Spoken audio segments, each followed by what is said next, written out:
যদি সবাই ফিরে যায়, ওরে ওরে ও ভাগা সবাই ফিরে যায়, যদি গহন পথে যাওয়ার কালে কেউ ফিরে না যায়, তবে পথের কাটা তুই রক্ত মাখা চরণ তলে একলা দলরে, তুই রক্ত মাখা চরণ তলে একলা দলরে, যদি তোর ডাক শুনে কেউ না আসে তবে একলা চলো রে।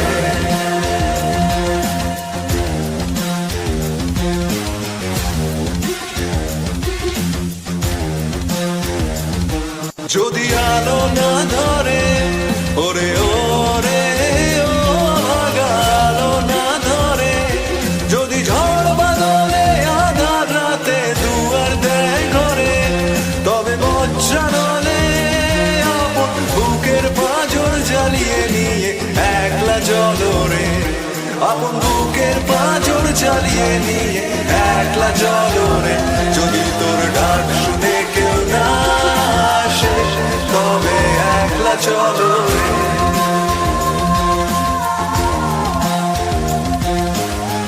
একলা চলো, একলা চলো, একলা চলো, একলা চলো রে।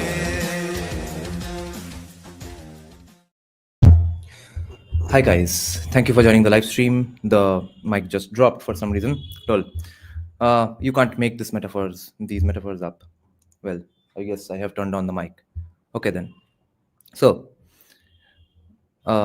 Donald Trump, our estranged friend Donald Trump's intellectual, I think, economic henchman Peter Navarro today declared, see, I'm fidgeting because my live stream speaking skills have gone down. Damn. Anyway, so he has declared that because of Indians buying oil from Russia, it's only the Brahmins who are benefiting. You know, Vivek Ramaswamy, I guess he's not an Indian Brahmin anymore. He's an American Brahmin. We will get to discussing American Brahmins today. But Vivek Ramaswamy, I'm sure, is not benefiting from Russian oil. I guess his relatives in Palakkad in Kerala are benefiting, according to Peter Navarro, Vivek Ramaswamy's party. Neener is saying, are we seeing Boston Brahmins versus Indian Brahmins? Apparently, even that is not the case. It's Indian OBC and Banyas versus Boston Brahmins, essentially. And India's 4.5% population, the evil Brahmins, you know, the people who read Manusmriti from morning till night, have no clue what the Yajnavalkya is, and they have never heard of it. None of them obviously have written it, and that's all they do. And let me tell you about a group of Brahmins. You all will find this story pretty familiar. They build their own secluded place. They only allow people with their own consumption patterns and their likeness in all ways, physical features wise, knowledge wise, vibe wise mainly. And they want that secluded, isolated, safe space to go on and on forever. People are rarely let in, and then people in that group become so insecure that they actively pursue policies in the government realm that prevent people from even living around them. Where have you heard this story? I'm not talking about Bihar or UP. I am talking about the United States of America. Now, this weird tug of war that we are in with USA, some people are behaving pretty sus. It's just a digression I'm giving. It's just a thought off the top of my head. Because see, you all know I like USA pretty much. I think it's a fantastic country, one of the best countries in the world today. But even though I am the one who's accused by those Sanatan AC temperature people that why do you like USA so much? Who cares what happens in the West, etc. I am happy to criticize Donald Trump as much as required. I believe USA is a nice country. Donald Trump is a pretty fascinating human being, but right now he's behaving like a retard. But now we see the people on the Indian right are, some of them seem to be pretty married to some countries. Some of them are defending America at any cost. Some of them are defending China at any cost. No matter what, USA can't be flawed that much, to that extent. We have to draw the line somewhere in our criticism to USA. That's the opinion of a few. And the other side holds the view that we must draw the line somewhere in our criticisms of China. I wonder why. Let's start with who are these people called the Boston Brahmins. And by the way, members can join the live stream after we finish discussing the paper, about what you all thought of the paper, what you all thought of the knowledge we gather from this paper, okay? And it's fun to be discussing papers after a long time. Let me see. My right hand is not really working, so I'm going to be a little slow with this. I'm sorry. By the way, guys, I do need more lawyer fees funds as soon as possible. For exactly which step, I cannot tell you, because I don't want anyone on the other side to be aware of my intentions. But I have spent 1.3L on lawyer fees already, and I need 60K urgently in the next few days if possible. If not, I'll have to delay some procedures, that's all. Contribute whatever you can. Anyway, let's go with this.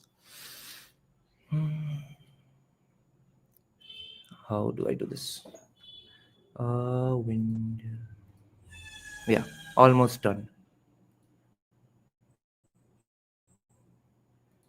Okay, so this window won't close. Yeah, it did close. Right. So first we are going to discuss, check out who exactly are the Boston Brahmins, what the Boston Brahmins, and then we will discuss a research article from 1952, talking about the 1850s and 1890s of USA, when Brahmins, who did not read the Manusmriti, were doing all sorts of shenanigans in the name of Brahminism. Okay, so Boston Brahmins are members of Boston's historic upper class. If they were just a class, they would not be called Brahmins. They knew it was something other than class. They knew it was a vibe issue. They knew it was a consumption pattern. It was a taste issue. That's why they went with something other than class. From the late 19th century through the mid 20th century, they were often associated with a cultivated New England accent. Cultivated. What's the Indic term for cultivated? जिसका संस्करण हुआ है. Sanskrit. So you see, they wanted to associate anything good and awesome and cultured, anything sophisticated, with the word Brahmins, because they had that much respect for Brahmins of India in the 1800s. Later they decide, no, let's hate Brahmins. So therefore now we are no longer Brahmins. At best we are white supremacists, but these guys are evil in a different way. So they are Brahmins who run the evil caste system. We are just racists. Let's just maintain a distance with these evil casteist people. Cultivated New England accent, Harvard University, Anglicanism, and traditional British American customs and clothing. Clothing. Nina, Anushilan is mainly in Bengali, at least practice, abhyas. Customs and clothing. Descendants of the earliest English colonists are typically considered to be the most representative of the Boston Brahmins. They are considered white Anglo-Saxon Protestants, WASPs, people who were really worried about JFK becoming the president because he was not Protestant, you know. The phrase Brahmin caste of New England was first coined by Oliver Wendell Holmes Sr., a physician and writer, in a January 1860 article in the Atlantic Monthly. The term is derived from the Brahmin, the chief priestly caste in the Hindu caste system. They don't know that non-Brahmins in certain sects of Hindus also do priestly things.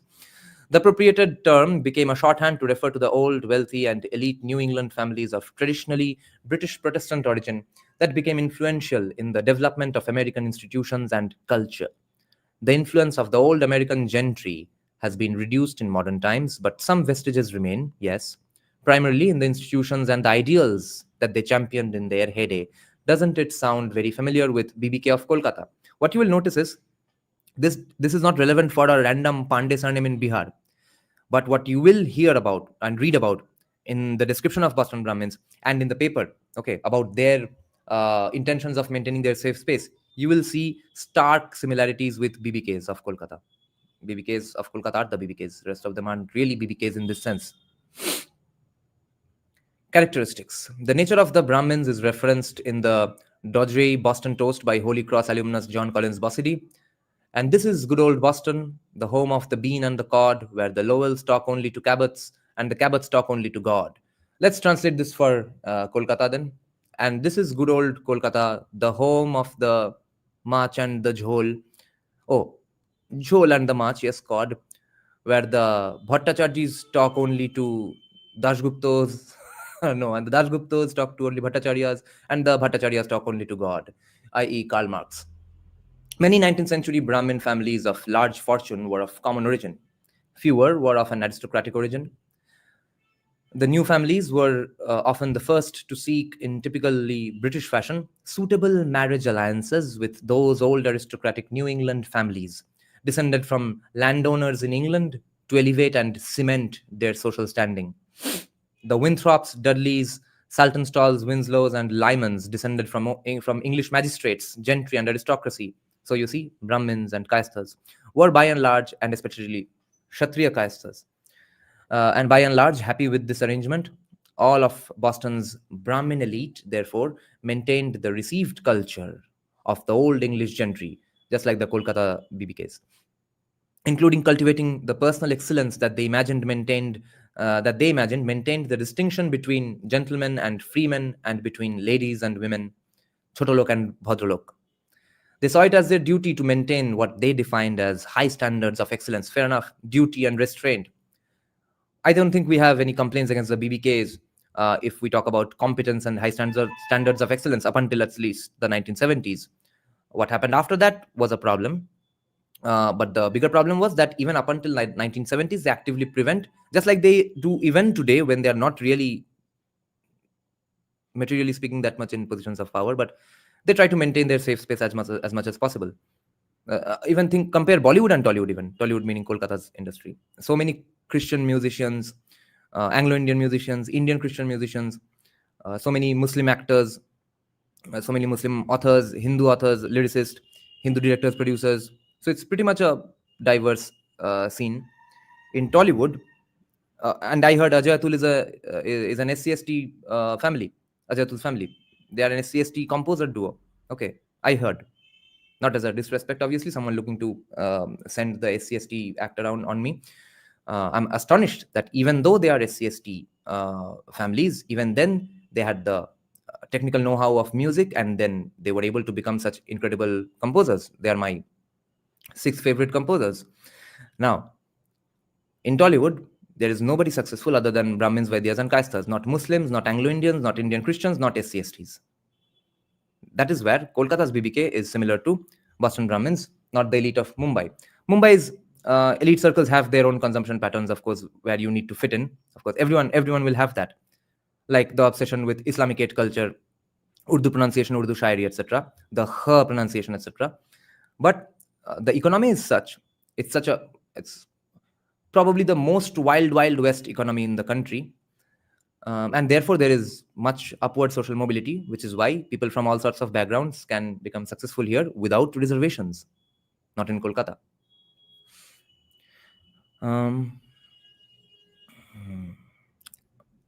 They saw it as their duty, okay? They saw it as their duty to maintain what they defined as high standards of excellence, duty, and restraint. Cultivated, urbane, and dignified, a Boston Brahmin was supposed to be the very essence of enlightened aristocracy. So true, Bhadralok things, okay? The ideal Brahmin was not only wealthy, but displayed what was considered suitable personal virtues and character traits. And this is where I think people who get confused between why caste and class are different, or why castes, erstwhile castes even, are not simply classes today, this is the answer. Because this is what everybody did in every elite group, anywhere, in any context, okay? Because elite groups can form in any context. Let's think of an Manchester United fan club, okay? There will be elites in that fan club even, who are, let's say, maybe became official Man U fans or members like 50 years back and stuff, or 30 years back. Someone who's right now only has liked a page on Facebook is not an official member, etc. Those kinds of distinctions. The Brahmin were expected to maintain the customary English reserve in dress, manner, and deportment, cultivate the arts, support charities such as hospitals and colleges, and assume the role of community leaders. See, exactly like the BBKs of yesteryears from the 40s, 50s, 60s onwards, up until the 60s, I think, 60s, 70s. Although the ideal called on him to transcend commonplace business values, in practice, many found the thrill of economic success quite attractive. Again, our capitalist BBK ancestors, not mine. The Brahmins warned each other against avarice and insisted upon personal responsibility. Scandal and divorce were unacceptable. This culture was buttressed by the strong extended family ties present in Boston society. Young men attended the same prep schools, colleges, and private clubs. Okay, same schools in Kolkata as well: Calcutta Club, Bengal Club, La Martiniere, South Point, Don Bosco, AG Church. Young men attended the same prep schools, yeah, private clubs, and heirs married heiresses. Family not only served as an economic asset but also as a means of moral restraint. Most belonged to the Unitarian or Episcopal churches, although some were Congregationalists or Methodists. Politically, they were successively Federalists, then Whigs and Republicans. They were marked by their manners and once distinctive elocution. Their distinctive Anglo-American manner of dress has been much imitated and is the foundation of the style now formally known as preppy. Many of the Brahmin families trace their ancestry back to the original 17th and 18th century colonial ruling class, consisting of Massachusetts governors and magistrates, Harvard presidents, distinguished clergy, and fellows of the Royal Society of London, a leading scientific body, while others entered New England aristocratic society during the 19th century with their profits from commerce and trade, often marrying into established Brahmin families, obviously. List is not important. Amory, Appleton, not important. Let's get to the paper now then.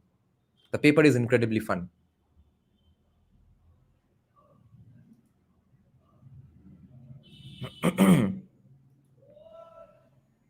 I'm shortening this just because it will look cool. If anyone wants me to zoom in, let me know. Okay. The intellectual background of immigration restriction, okay? Maintaining their safe space. Immigration restriction movement in New England. Author is Barbara Miller Solomon. Okay, let me just put this on the screen.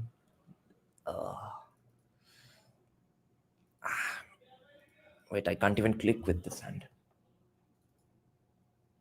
Okay. It's a short paper. After that, we will discuss the paper, okay? The intellectual background, so the intellectual explanation and justification of the immigration restriction movement in New England in the 1850s, okay? Written in 1952. The intellectual background of the immigration restriction movement in New England. The state of mind of a small segment of New Englanders from 1850 to 1890 had far-reaching implications for the whole nation because at the outset of the period, New England was the cultural center of the country. Doesn't it sound familiar? It's again absolutely similar to Kolkata. Okay, Abhay is asking for the bigger screen. Let's do that. In 1861, an ambitious Midwesterner like William Dean Howells still made the pilgrimage to Massachusetts to sit at the feet of Emerson, Hawthorne, Holmes, Lowell, and their satellites. Quote unquote, the literary theories we accepted were New England theories, just like Kolkata, you see. The criticism we valued was New England criticism, or more strictly speaking, Boston theories, Boston criticism. By 1890, the dynamic life of that special Brahmin society which had accepted Howells to its inner fold was dead by 1890, okay? This essay will examine some factors in the intellectual alteration of old New England, which made Boston the natural birthplace of the Immigration Restriction League in 1894, the first organized movement to denounce America's traditional welcome to all European peoples. Its New England origin not only marked the defeat of the local Brahmin society, but more important, it shaped the racial premises which were permanently embodied in the national immigration legislation of 1917 and of 1924. And this paper is from 1952, so this woman writing this paper does not know that it again opened up in the 60s. On the eve of the Civil War, New England writers, thinkers, and reformers had fulfilled the flowering, okay, it was a special event, the flowering of an ingrown agricultural and seafaring society, and at the same time had met with ease the new colliding force of industrialization. Interested citizens watched the machine revolution and asked how this experience would affect the Boston, the New England, the America they loved. The spokesmen of the 1840s and 1850s were exhilarated by the prosperity which their ingenious Yankee people derived from the new power, people in New York. Emerson and Parker criticized the abuses of Boston merchants from the point of view of liberal ethics, but few of their contemporaries actually rejected capitalism. Favoring the positive side of industrialization, Brahmin leaders faced the related urban hazards with the patronizing sincerity of reformers. Crowded tenements, increased pauperism, meaning a lot of homeless people and beggars and stuff on the roads, and insanity, inept domestic help were annoying but not insuperable obstacles to Unitarian self reliance. See, it seems also so similar to Kolkata. The arrival of the Irish immigrants from 1835 proved a welcome labor solution for expanding industry. Although the foreigners frequently presented a social problem, their conspicuousness was not confused with the shocks of industrialization. The attitude of the Brahmin of the flowering toward the quote unquote poor wretches of the old world was one of noblesse oblige, mingled with distaste, amusement, and interest. The short lived nativist movement of the 1850s expressed the fundamental sense of difference between the dominant Anglo Saxon and the lowly Celtic people, okay? Probably descendants of they are descendants of the Yamna, but Yamnas are probably the ones who were kicked out from India for being too violent and problematic. It's a conspiracy theory in pop history, which I really like to believe in. Also, because Celtic music is the only folk music in the whole world that I really do enjoy in its pure form. So the lowly Celt, the difference between the classy Saxons, Anglo-Saxons, and the disgusting lowly Celts, and exploited the inherent suspicion of Catholics. More significantly, however, the Know-Nothings did not propose the restriction of immigration, and the Brahmin intellectual did not support even the limited nativism of the times. Rather, he upheld the human right of the Irish Catholic to join the American democracy. Surmounting his personal incompatibility with the strangers, he accepted the symbolic meaning of the presence of the newcomers. This is exactly what the greats of our BBK intellectual ancestors did. They were not crazy people. It was well that America should be the asylum of humanity for this century as well as for the 17th. The New England Brahmin's attitude toward immigration before the Civil War was an index of the reality of his democratic faith. But in 1861, a new generation, mindful of the ideals of the flowering, was maturing to go from Harvard College to southern battlefields. The war itself proved a stimulus to sectional pride. Okay? This is where the problems arise. Sectional pride. One youth then asked another, can we be too glad to belong to New England, to be her children, and to be living in these days? People are disappointed with their surroundings all of a sudden. The martial excitement was, however, a false barometer of Brahmin feeling.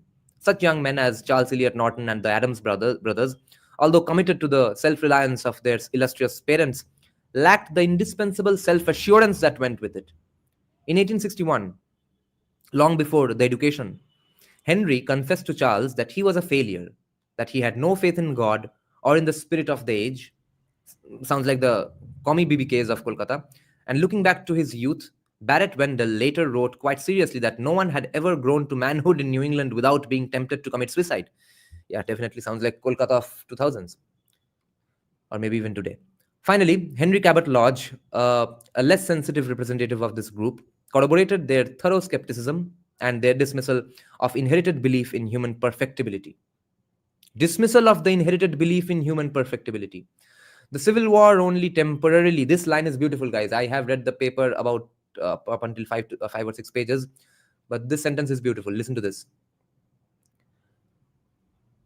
The Civil War only temporarily overpowered what? The civil power paused the profound internal letdown which followed the heyday of the 1840s and 1850s. Okay, the internal letdown felt by the people in the 1840s and 1850s was only temporarily massaged by the feeling of civil war and bonhomie and camaraderie, etc.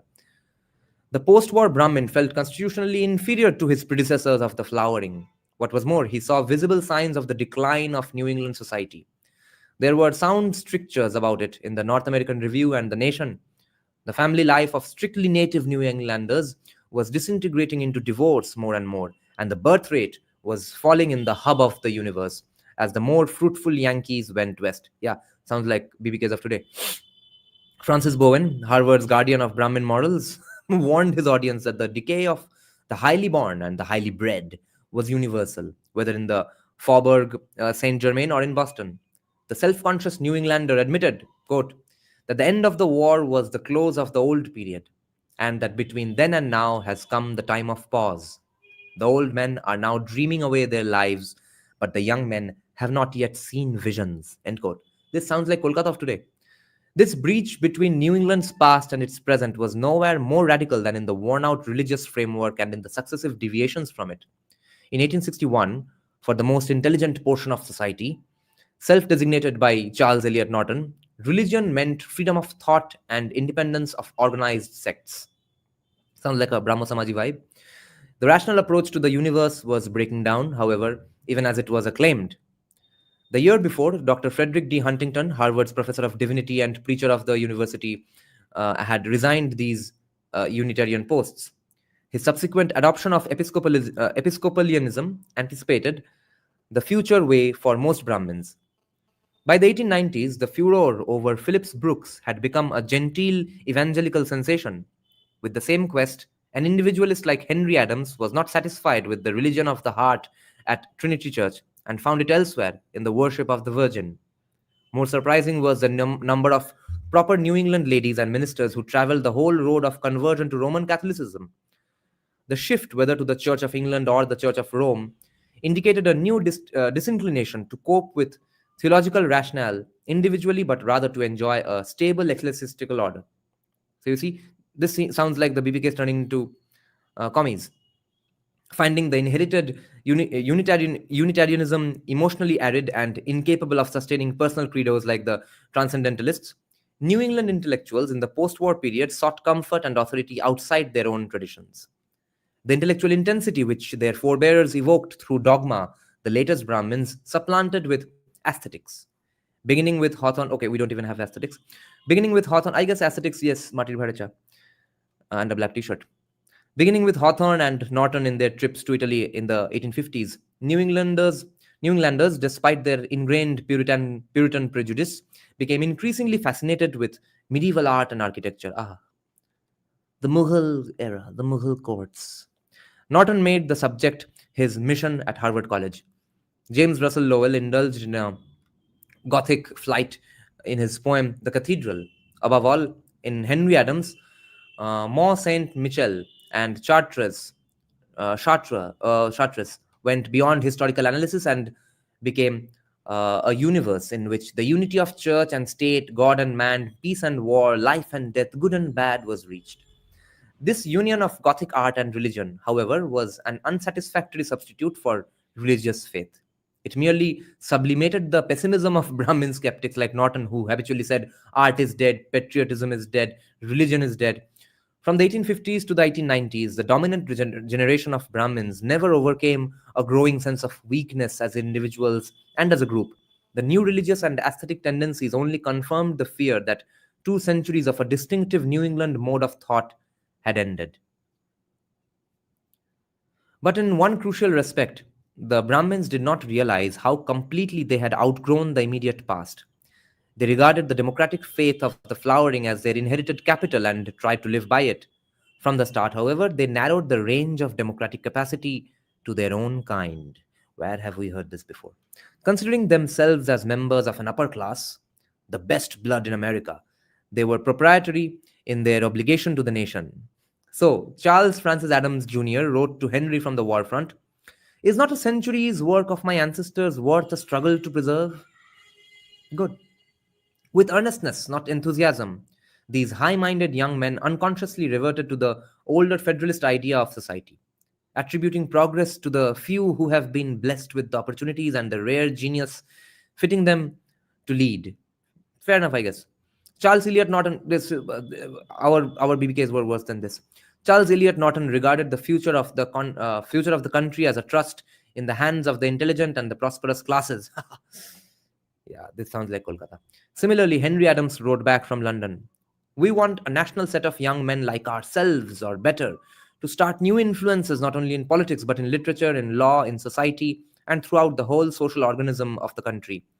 A national school of our own generation." The inherited instincts of reform, as it operated upon insecure, over-refined Brahmins, devolved into a theory of exclusive leadership, which really contradicted the democratic dogma of the flowering. At first, the theory of a democratic elite was a bulwark of New Englanders. It stood between them and an encroaching disillusionment with the American people. Obsessed with the youthful determination to test the workings of democracy, Henry Adams rushed to the Capitol in 1868, very much like a New Dealer, as a journalist, to be the quote unquote champion and confidant of a new Washington. Charles Francis Jr., with conscious plan, chose the direct challenge of the railroads, first by studying their problems and then by entering their active service. The idealistic New Englanders received more shocks than they had bargained for. Henry never recovered from Jay Gould's control of the giant administration. Executives, banks, corporate systems, professions, and people were all in one dirty cesspool of vulgar corruption. The re-election of Grant confirmed the brothers' alarm at the deceased public opinion, which condoned any success as the all-redeeming virtue. Condoned any success as the all-redeeming virtue. Okay, success justified everything. Again, like old BBKs. They saw with horror that the 19th century businessman had replaced the 18th century Federalist gentleman as the moral guide of the American people. But although the old fashioned hereditary statesmanship was gone, even during the 1880s, the Adams brothers banked on the class leadership of the independent Republicans. The few educated, impartial citizens of the better classes would eventually control the complex disrupting forces of the American economy and would somehow save the rest of the people from the moral degradation engendered by the pursuit of wealth. Moral degradation engendered by the pursuit of wealth, you see. As an act of faith, in defiance of the facts all around him, Henry Adams, in his History of the United States, expressed the desire to believe in modern democracy as long as he could. In the first volume, he framed more completely than any of his group their common hopes and ideals. The crux of the matter lay in his final question. Could American society produce, or was it compatible with, the differentiation of a higher variety of the human race? Nothing less than this was necessary for its complete success. End quote. When the Brahmin observed the cultural level of the American people, he wondered, as he had in his civic experience, whether the United States could realize the New England ideal.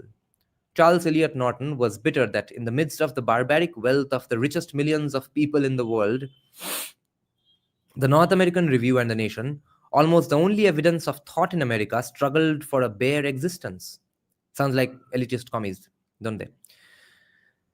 European countries had national ideals of beauty and imagination. Norton lectured Harvard students, but in the United States, the pursuit of wealth was the only end in itself. This was also Nehru's criticism of America.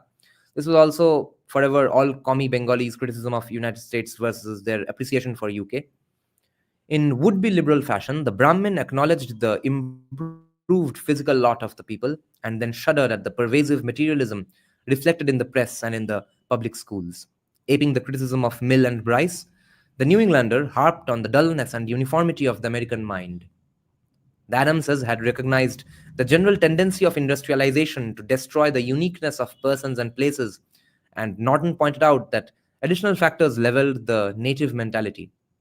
How could there be variety of experience and thought, difference in tradition and conviction, collision of ideas in the United States, where the political parties, the public schools, and the dominance of one race and language reduced the citizens to one mediocre standard?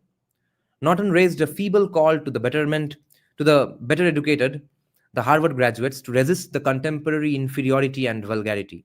As in politics, so in culture, the New Englander pinned his hopes on the quote-unquote better classes to guard the whole people. The illusion of a political and cultural elite, which sustained these men of conscience from the 1850s to the 1890s, inevitably collapsed, as someday the BBK domination of Kolkata, I think, will collapse. The fear grew that universal suffrage was not safe for modern towns and cities with factories, tenements, restless laborers, and foreigners. For many Brahmins, the tensions of living up to their heritage and believing in their fellow Americans, of course, they didn't have another country to run away to, and believing in their fellow Americans snapped with the Panic of 1893. Charles Francis Adams Jr. was glad that he was through with his civic stint, both in the management of the railroads and of the town of Quincy. For his brother Henry, the affirmation of the gold standard by the repeal of the Silver Act meant the complete submission of America to capitalism. From the Brahmin point of view, the country was divided between a half taught plutocracy of railroad men and bankers and an ignorant proletariat of strange foreigners. And neither the capitalist nor the immigrant understood the public good in the old England sense. Doesn't this sound like the exact criticisms of BBKs of Kolkata towards Ambani's Adani's? How the country is being taken over by the Banyas and how the proletariats are happy to go along being employed by them. The real gulf between the finished Brahmin and the living American widened because the New Englander looked upon the heritage of the flowering as the only source of American civilization. Thus, Norton was unable to conceive of attaining the desired variety of thought and tradition from the introduction of New England and immigrant cultures. The immigrant, with his inheritance of ignorance, connoted only the lower and least intelligent classes, destitute of ideas and of the power of initiative action. So, Charles Francis Adams Jr., blinded by his class consciousness, was oppressed by the stagnation of Boston, where there was no current of fresh outside life, and remained impervious to the new sources of vitality in the community. For the New Englander, the immigrant, like the Southern Negro and the rude Westerner, was a semi barbarian outside the quote unquote pale of civilization, an outcast, a Panchama, a Dalit, if you allow me to say this. The Brahmin of the 1890s, by his devotion to the past, had perverted that past into a class possession and had reduced the orbit of his own social vision, 100% like BBKs of Kolkata. Unlike his predecessor of the 1850s, the later New Englanders began to retreat from industrial and immigrant America through a growing subconscious pride in the agricultural life of his English forefathers. Yeah, it's in different ways in India. In countless autobiographical accounts, the great grandchildren, but the hatred of prosperity is there because hatred, liking or an appreciation for prosperity and encouragement, enabling of prosperity would mean that people you don't like, people whose tastes and consumption patterns you disagree with, will also become as rich as you, and then you are fucked in one generation. In countless autobiographical accounts, the great grandchildren of the Puritans clung to ancestral memories, for there were, regretfully, no hereditary homes on this side of the Atlantic to give continuity to the past. Marwaris took away our homes and our jobs. Jarred by the industrial face of the modern communities, the New Englander longed for the old, abandoned rural way of life. Hence Orwell. Imagining a non-existent golden era. Non-existent golden era. Jarred by the industrial face of the modern communities, the New Englander longed for the old, abandoned rural way of life. Imagining a non-existent golden era, the latter-day Brahmin transformed the transcendentalist attachment to nature into a sentimental gospel. Oh my God. Guys, let me tell you why this sentence also is 100% applicable for Kolkata BBKs. Holy shit. So, remember a story I told you, I think, a few months back, which is representative of many, many such BBK stories, okay? I got into a heated Facebook debate with a bunch of hikers and rock climbers of Kolkata, BBKs obviously, because nobody else has the money to do that. Some people who do have the money to do that they don't have the tastes of the BBKs, so they spend it on Lamborghinis and Porsches. So the debate was with whether Purulia should develop or not. Purulia, a dirt poor, semi-abandoned by Kolkata forever, sort of a hilly region, but incredibly beautiful in West Bengal, which has nice small hills and mountains that non-pros can even climb easily.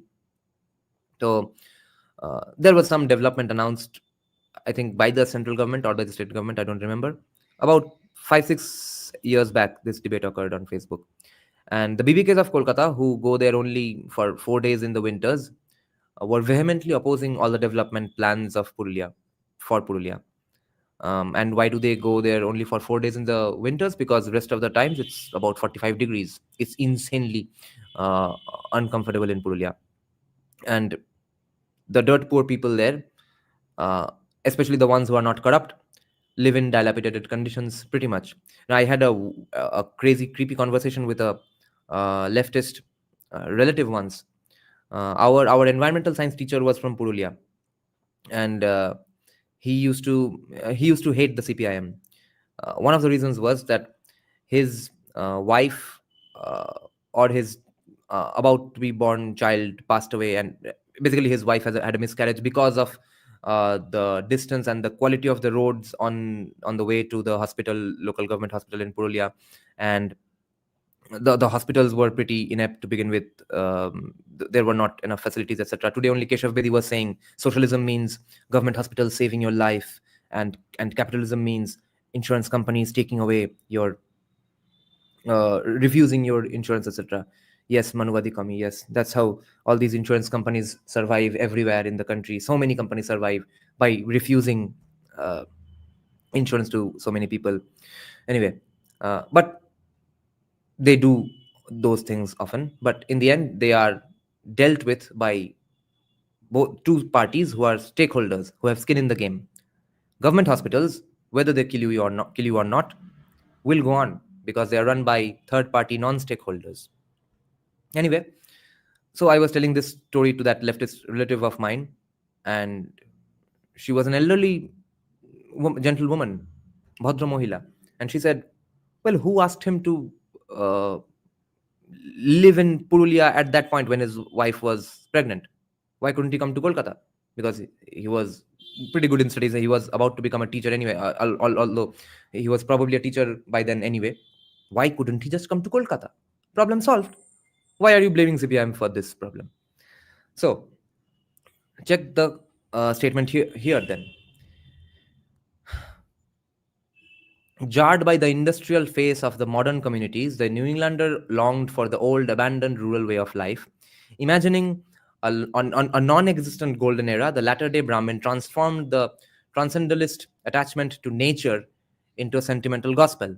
Okay? Then those BBKs of Purulia start saying Purulia should not be developed so that the nature and the environment and the climate of Purulia is maintained. I gave the environmental science teacher story just to set the context for what kind of a place Purulia is. Okay. Purulia should not develop. People should remain there dirt poor and live in 45 degrees of heat without fans, or even if there is a fan, there will be power cuts 5 times in a week, with messages, SMSs these days, that yes, we will close down the electric service for 4 hours today, for 5 hours today, because maintenance, bro. And just trust me, bro, it's for maintenance. Even though there is power cut every day for 5 hours, we are going on maintaining it by doing more power cut. Okay, that's 2 plus 2 is equal to Karl Marx. So, and that happens because the prices for West Bengal government's electricity board is cheaper, and they apparently do it cheaper. They provide that electricity for cheaper so that poor people can afford it. Poor people meaning so that people who have countless TVs and ACs at home, electricity should not be just for them, right? It should be for people who only have one TV, maybe not a TV, just a fan, maybe a table fan. Okay, so the retarded commies cannot understand that they are not going to pay for more for the electricity because they don't have that much stuff in their homes to consume that electricity. So instead, it's better that they have cheap electricity, which they don't even get at the end of the day, at the end of a hard 45-degree day of riding rickshaws. And they come home and the fan is not working because your cheap, affordable electricity is being maintained for 5 hours. Such a place called Purulia should not be developed in order to maintain nature. Okay? Transcendentalist attachment to nature was turned into a sentimental gospel. Boston, Cambridge, Concord, Lincoln, Quincy, Wellesley, and other birthplaces became shrines in a nostalgic myth which fostered two significant notions. First, that the virtue of the native New England villages had stemmed from the homogeneity of its English stock, which accepted class gradations under democratic leadership. Second, that the happy product of this ordered society was the New England farmer, who had been the backbone of the earlier democracy. The nostalgic idyls mounted with each decade, and in the 1880s, Thomas Bailey Aldrich of the Atlantic and his Boston Circle honored Sarah Orne Jewett, excuse me, for preserving in literary art the Anglo-Saxon frontier civilization of the New England towns. Finally, in 1893, Barrett Wendell made the myth of English homogeneity the basic premise of his authoritative study of American literature, elaborating upon the old belief that New England's greatness was bred in her colonial isolation. He designated the literature of the flowering as the voice of a pure, unfettered racial experience and as the voice of her English humanity. Thus, Barrett Wendell culminated the Brahmin pride in the past with a frank belief in the superiority of the pure Anglo Saxon race. The desire to trace his roots to English blood completed the pattern which the New England Brahmin had been building for 4 decades in his choice of the Anglican Church, in his concept of the democratic elite, in his preference for a static cultural tradition. See? Again, it's Kolkata, isn't it? In his choice of the Communist Party, in his concept of the educated Bengali commie elite, in his preference for a static cultural tradition. The Brahmin of the 1890s consistently revealed that his ideal was closely akin to that of the English aristocracy. The reverse side of the Anglo Saxon cult was simultaneously unfolded in the first signs of immigration restrictionist sentiment. Thomas Bailey Aldrich's poem, The Unguarded Gates, in the Atlantic Monthly of July 1892, was New England's cry to keep out the alien sinister races. Men from the Volga and the Tartar steppes, featureless, figureless of the Hoang Ho, Malayan, Scythian, Teuton, Celt, and Slav, a wild, motley throng knocking at America's gates with their unknown gods and rites. Wait.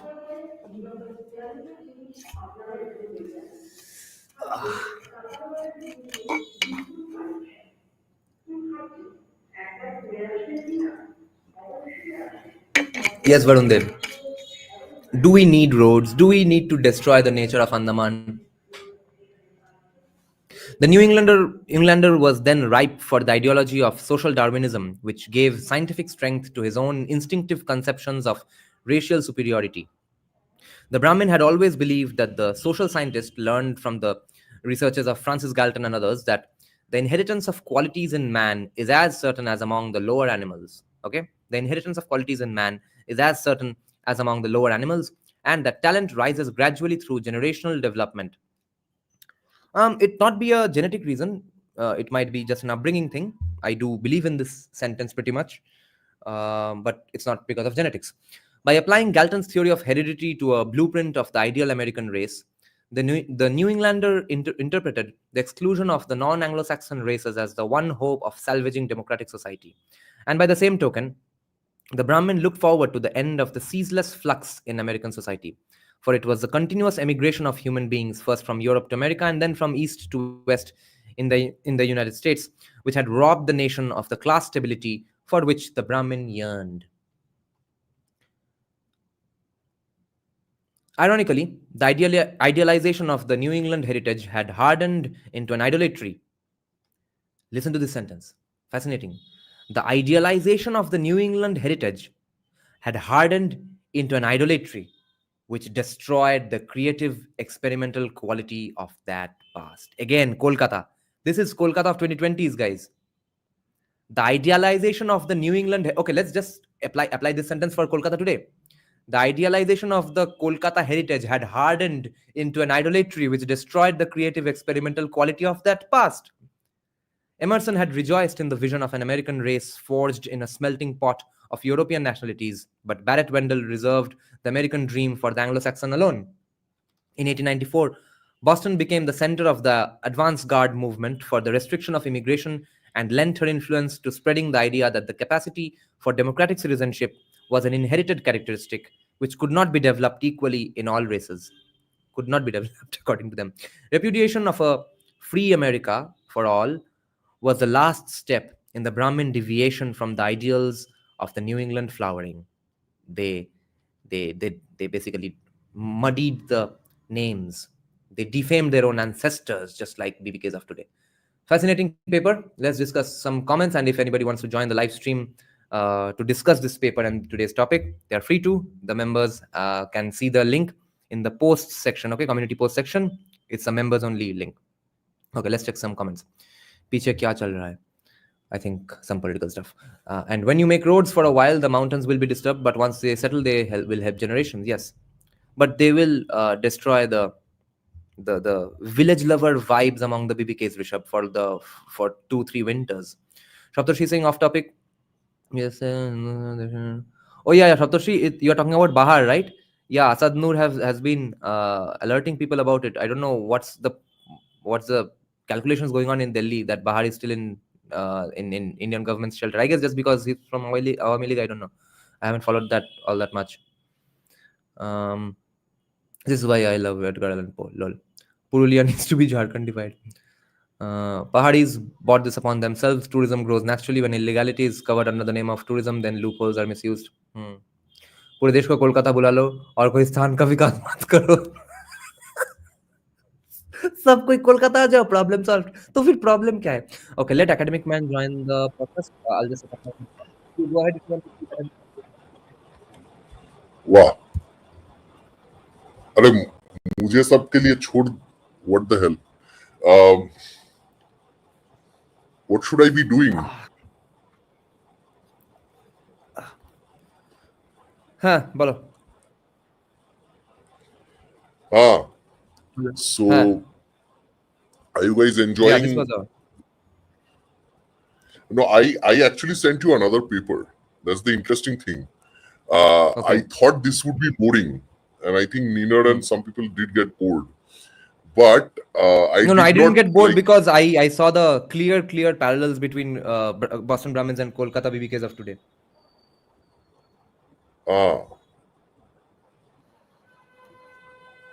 So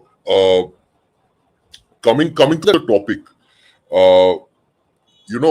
if we look at the impact of the Boston Brahmins, they produced 2 presidents, okay, a number of senators and congressmen and all these people, and not just that, they actually were the group that connected East and West America in many ways. Like in the earlier times before the 19th century, America was not well connected between East Coast and West Coast. Rail वगैरह सब privatization करके किए थे. They bought railways. You know who else made railways in India? Who else bought a rail company that ultimately went defunct later? Dwarkanath Tagore. Yeah. Tagore, his company was one of I think was the manufacturer of the Mayflower boats as well. No, that one I did not know. But Dwarkanath Tagore, Mayflower was the original, I think 1620 May, there was a boat which carried a lot of these original immigrants there, okay, to the US. 1620 or 1492? No, 1620 hoga. 1492 nahi hoga. I think 1620. Not the Columbus one. No. Columbus nahi. Ye Mayflower was more like, okay, now that there is a nice place, let's go there. Thoda style mein jaake, So a lot of these Boston Brahmins used to trace their, hota hi hai, whenever somebody rises to prominence, then they say, acha, I used to be this some zamindar, some raja ka something, whatever. Yeah. And this is exactly what tends to happen here as well. And I think the way you connected both stories was actually quite nice. I saw the parallels. I actually did not see so much parallel myself before you said that, nature loving BBKs and all these people. So that aspect actually I had also forgotten. Yeah, ye to trekking jate hai, inka to rock climbing, trekking, and then going to rare places in India. Adventure and Nesha. Adventure, and where Gujjus and Marus have not tainted the soil yet. They have been to those places. अभी सब चले जाएंगे तो फिर वहां नहीं जाएंगे. सब दीघा जा रहा है, नहीं जाएंगे दीघा. Exclusive group में घुस गया तो कैसा होगा? Yes. Neener बोल रहा है driving with expensive bikes to Ladakh. Yeah. So by the way, that is why there's a question. Yeah. After you finish your opening thoughts, we will get to some questions. Okay, there are some important questions for you here. Oh, okay. That's it. I think you set it up pretty well with the paper, so I can answer the questions if they are there. Yeah. UU is asking an interesting question. I can't answer it directly. If someone can inform him, that would be great. Varun Dev is asking, who do you think suggested Navarro of the Brahmin comment? किसने आग लगाया पहले? I think this has been brewing for a while. If you look at what they have been doing with Isabel Wilkerson's book, They have so been setting यहाँ the पे ही stage होता- for this for long. they have been writing books like Caste. We've been discussing this, and then people say why we discuss caste all the time, right? And Isabel Wilkerson's book, which is a bestseller, suddenly out of nowhere, which is, by the way, which is absolutely crappy as a book. Like honestly, if you read that book, it'll give you migraines and stuff. So Isabel Wilkerson ने ब्राह्मण को Nazi slave owner सब बना दिया था. And these people act like this is all Third Reich going on in India right now. Under Modi पूरा Third Reich चल रहा है. पूरा OBC Prime Minister Brahmins को सामने डाल दिया. Yeah, exactly. And no, this is the point. Like they know, in a way, I do agree that when you kind of when you kind of destroy the image of the Brahmin and the people who are somewhat, who are in a position of authority in the society based on their virtue and knowledge, whatever, then you destroy the knowledge of the society. You don't have to kill them with weapons per se. And it's easier. Missionaries were the first ones to actually identify that Brahmins are the main problem. So then that all stuff, I think most of our viewers know this.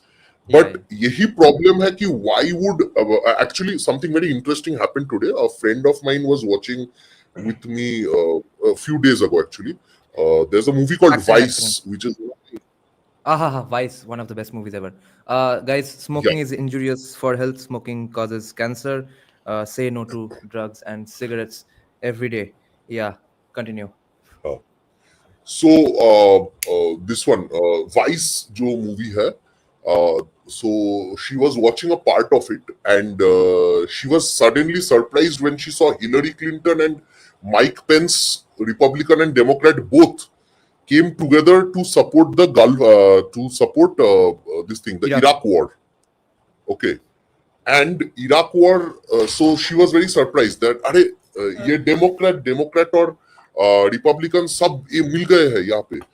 So this is the whole point, that ultimately the deep state people, they always come together. It's not about ideology, it's about money.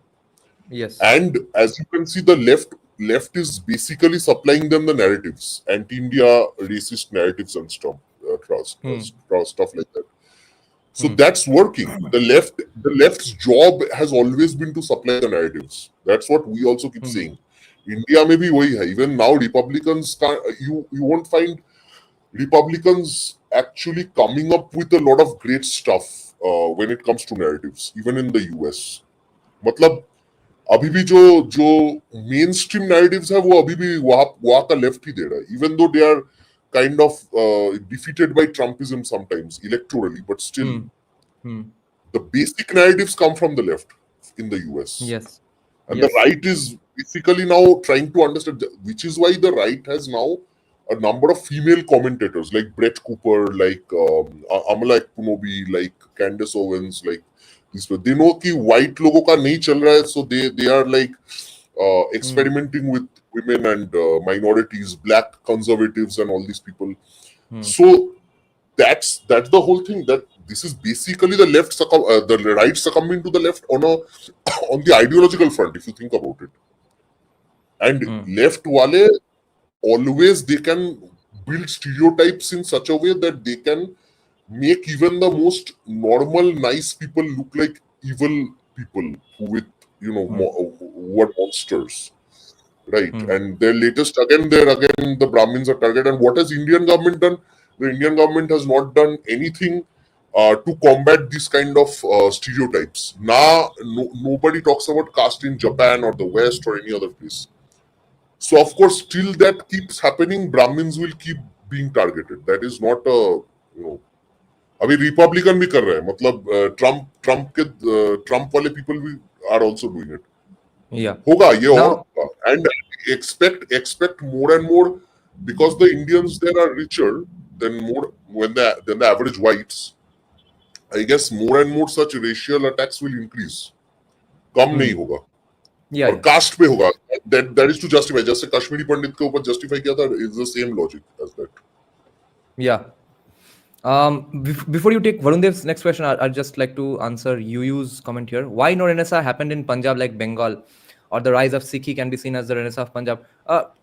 In a way, yes, but not exactly. The kind of Renaissance we are talking about in Bengal, that didn't happen in Punjab because Punjab did not have a presidency, and it was never, any region of Punjab was never the capital of British India, and therefore it never really became a sort of a cultural hotspot, cultural melting pot, etc. So Varun Dev, Varun Dev's question. Is there any connection between Boston Brahmins and the Mayflower descendants? If not, can we make any analogies between them? This is the funny thing. Jesse, whenever if you go to the history, which I think your channel has discussed many times, Hitesh Ranjan Sharnal and these people who show that there were castes which used to come up every now and then. So when, for example, when the Mollo Rajas became zamindars, powerful zamindars, they started claiming to be Rajputs. Why? Because Rajputs were the dominant Kshatriyas of the time, right? And if you ask any other Kshatriya caste like Jats or Gurjars or somebody else, Yadavs, they claim to be descendants of Lord Krishna or somebody else. Okay, so the Boston Brahmins often claim to be the descendants of the Mayflower ship wale jo the, because those were the first elite white people to enter America. Okay, so that means that their aristocracy has a basis. And what is that basis? Those people were the first people. Yeah, aristocracy mein ek hi cheez hai. Aristocracy, whenever an aristocracy is built, okay, aristocracy is always built. Aristocracies don't, sustain much, and they die also. Like Wilfredo Pareto said, history is the graveyard of aristocracies. But whenever a new aristocracy comes, इनका पुराना दिखाना पड़ेगा कि your genes are superior. You are inherently superior compared to everybody else. Or ये narrative जो है, this is how it's propagated. Okay, and these guys were no different. They said they're from the Mayflower. They actually weren't. Many of them were relatively poor families, but they would often do that kind of thing, like we were elites. So you would see the same in India. Any new people claiming to be Kshatriya, suddenly they say we are descendants of Lord Ram, or we are descendants of Sri Krishna or somebody else. Okay, or some other ancient king or something. ये ब्राह्मण लोग जो है ना बंगाल में Brahmins, they all claim to have been brought by Adishu, King Adishu. Okay. Now the Adishur guy, he actually, Adishur बोल के कोई राजा नहीं था, basically. Okay. But what happens is बार-बार जो propaganda texts थे उन time पे, see, everyone does propaganda, so that, in that sense they are not, except Narendra Modi. So Narendra Modi this is where you see modernity enters, where you can say I am a son of a chaiwala and get away, like you can be the prime minister. But this was a period when if you said I'm a chaiwala, then people won't respect you. So that was the difference. And whenever these BBKs would, maybe 3-4 generations earlier, they would often say कि भाई हम लोग तो UP से थे, हम लोग तो राजस्थान से थे, हम लोग तो यहाँ से थे, मध्य प्रदेश से थे. And now they abuse the same guys because now the source of power has changed. Now the source of power is England and not UP anymore. So same stuff. Next, now Varun Dev has asked another important question, but I'll take it. Varun Dev, I actually 100% disagree with you, but I know you'll agree with me if I just point out to you one fact. I don't think USA right wing underestimates the importance of academia. Okay, remember why? Because you are obviously talking about the general right wing masses. They don't understand the importance of academia, but the right wing elites have forever understood the importance of academia, which is why they have things like Heritage Foundation, Hoover Institution. Thomas Sowell has been funded by the Hoover Institution for all these years. Where's the equivalence of a Thomas Sowell getting funding in India by non-left businessmen or private think tanks? We have many Thomas Sowells in India. They're not funded. They go on podcasts, write a book every now and then. Libertarians celebrate them in their 20 people Facebook groups. That's all. AK Brahma is No, asking also a I have great a question. point. Yeah, go ahead. I have a point Yeah, go ahead. with the academic thing. Hmm. It is wrong to assume that the right-wingers in US did not care about academia, because if you look at what Charlie Kirk and Turning Point USA did, they went to colleges to destroy the narrative of the college, right? But why did they need to go to colleges? America में कितने लोग college जाते हैं? Who cares what But happens they in knew academia? that exactly. Who cares? Why would Charlie Kirk's whole career was built going to colleges and debating people, right? That too by Ben copying Shapiro Steven did Crowder's model. Steven Crowder was Yes, the Stephen main guy Crowder who did that. started it. Exactly. Yeah. So they knew that this tiny minority of 1%, 2% people who go to the college, okay, they are the brainwashed zombies who are powerful enough to impact elections and change the narrative. So they actually went to those places and challenged them on their turf. Yeah. Right. Number one. Number two is, if you look at it, even now, the kind of commentators who come up in the right-wing academic circles, they all come from almost elite Ivy League institutions. If you look at this one, Knowles and Ben Shapiro and all of them, they all went to Harvard. Ben Shapiro and is Yale and from all Harvard. Yeah, Knowles is from Yale. Yeah, exactly. So these people are not some random guys. They are well trained in the art of debate and discussion and all that. Ramaswamy even, right? So if you think that the right wing doesn't care about academia in the US, then you are absolutely wrong. They care too much about academia.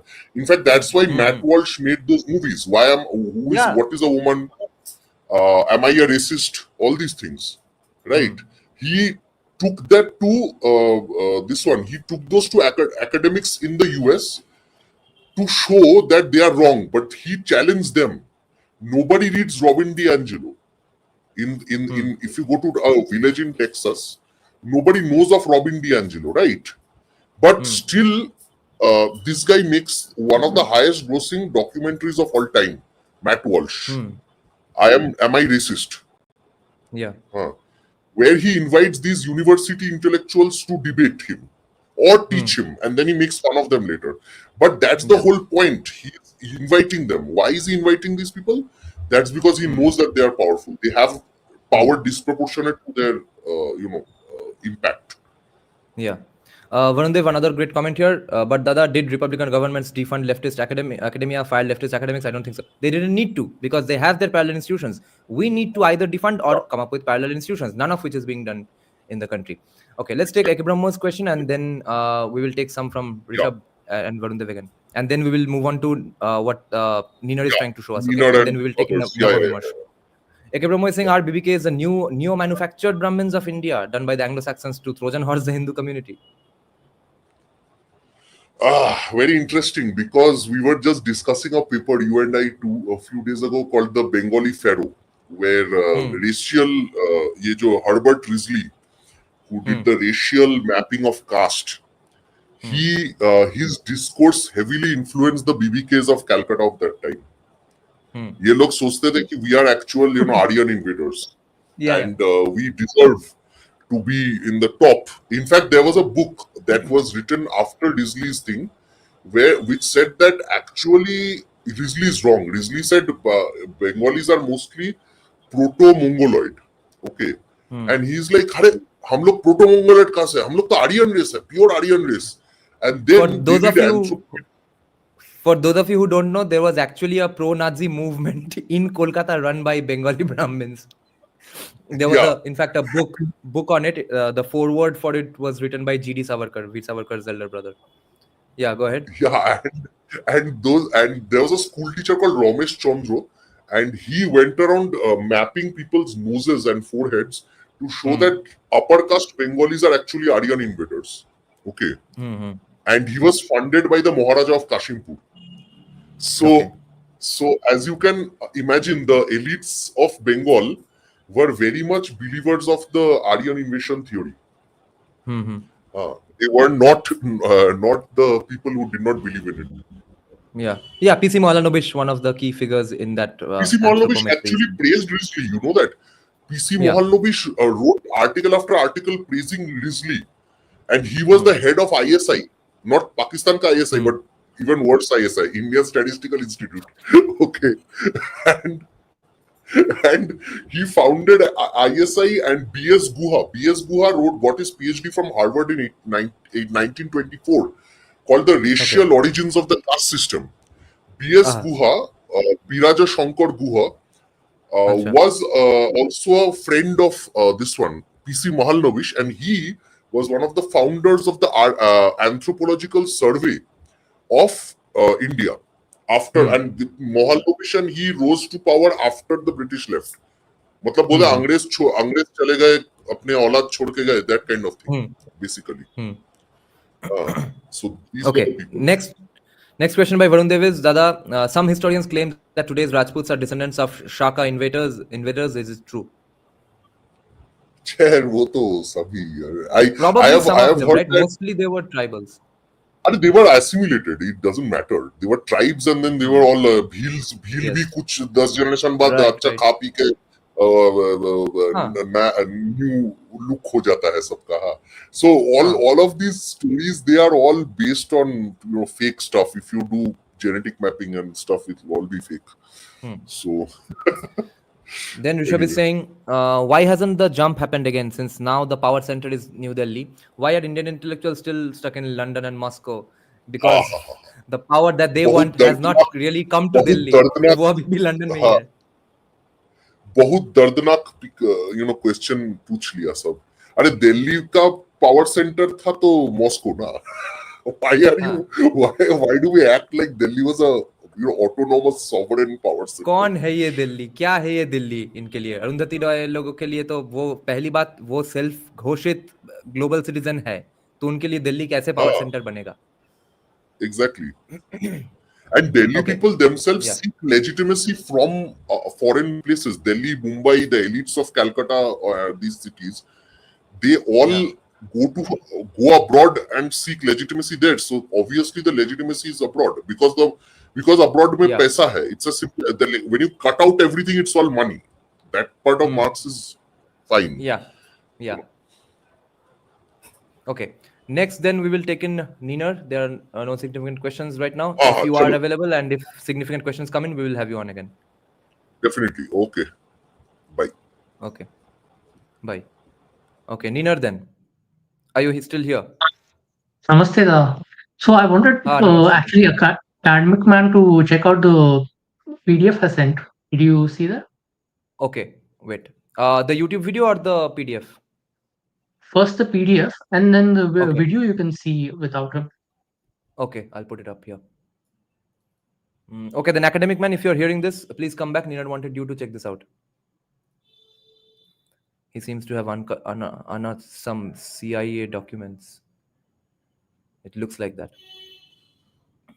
You can check out the third page. Okay. Wait. What is this? Henry Kissinger, our old friend. Hello, Kissinger. Okay, let's see what's written here. Wait, I'll zoom in. Ambassador Moynihan has written a lengthy letter describing initial impressions in India. His main points are as follows. What year is this from, Neener? Let me just check. I think it should be written there, right? 1973. So like after the war. Right after the gold standard is gone. Indians remain obsessed with the US despite the dramatic decline in our presence since the early 60s. Partly this is a function of the fact that India has had a long experience of political dependency in recent times, dependency on the US. The emergent relationship is a love-hate affair. Actions of other nations are excused while the US has assumed answerability for its deeds. The US sets uniquely high standards for itself. Mrs. Gandhi shares in the obsession with America. In her case, ambivalence is overlaid with Brahmin hauteur and that peculiar amalgam of fear and disdain which the upper-class British left acquired for America. Exactly, yes. Anti-US remarks are useful to wealthy Brahmins who wish to affirm their loyalty to socialist and egalitarian. Oh my God, this is This So is such an I apt found observation. this more valid than the actual criticism by Navarro. You can say that, right? Yeah, exactly. That all of them are socialists. This is so apt. Indians also remember being invaded when US arms were involved, just what they said would happen and we said would not. Uh, they are sensitive. The pervasive US role of the early 60s is not easily forgotten. Conditioned by Buddhist influence, Indians believe that gratitude should be felt by the donor, not the receiver, since the latter has caused the good action which has its own rewards. He points out that this is not exclusively an Indian precept. Nonetheless, the current focus in India is on moving towards normalization of relations. There is a sense that you are aware of the quote unquote new situation on the subcontinent. And for once, the Indian press is asking when its own government will catch up with you. Nice, interesting. Yeah, Oh, there that are more. was There are most more of it. stuff. Okay. Yeah, this part is Okay. mostly about the socialism and economics. Oh, okay. Thanks, Nina, for pointing this paper out to us. This leaked document Yeah. out to us. Do you have anything to add? Otherwise, we'll have other guests on.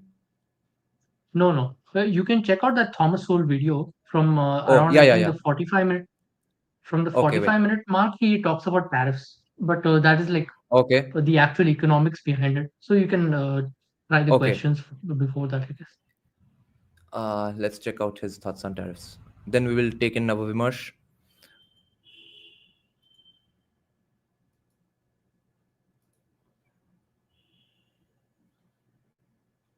This is the Hoover Institution, okay, funding Thomas Sowell for 100 years. A couple of questions about contemporary events.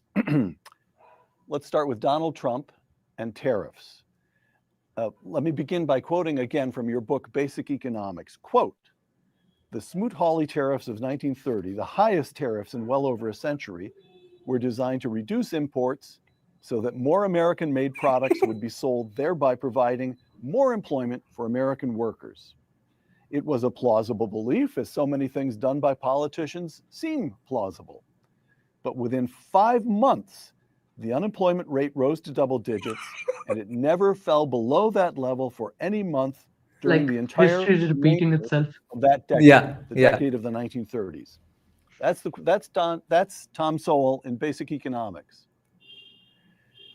Today, President Trump has imposed a number of new tariffs, including an average of 39% on goods from China, 25% on goods from Canada, and 25% on goods from Mexico.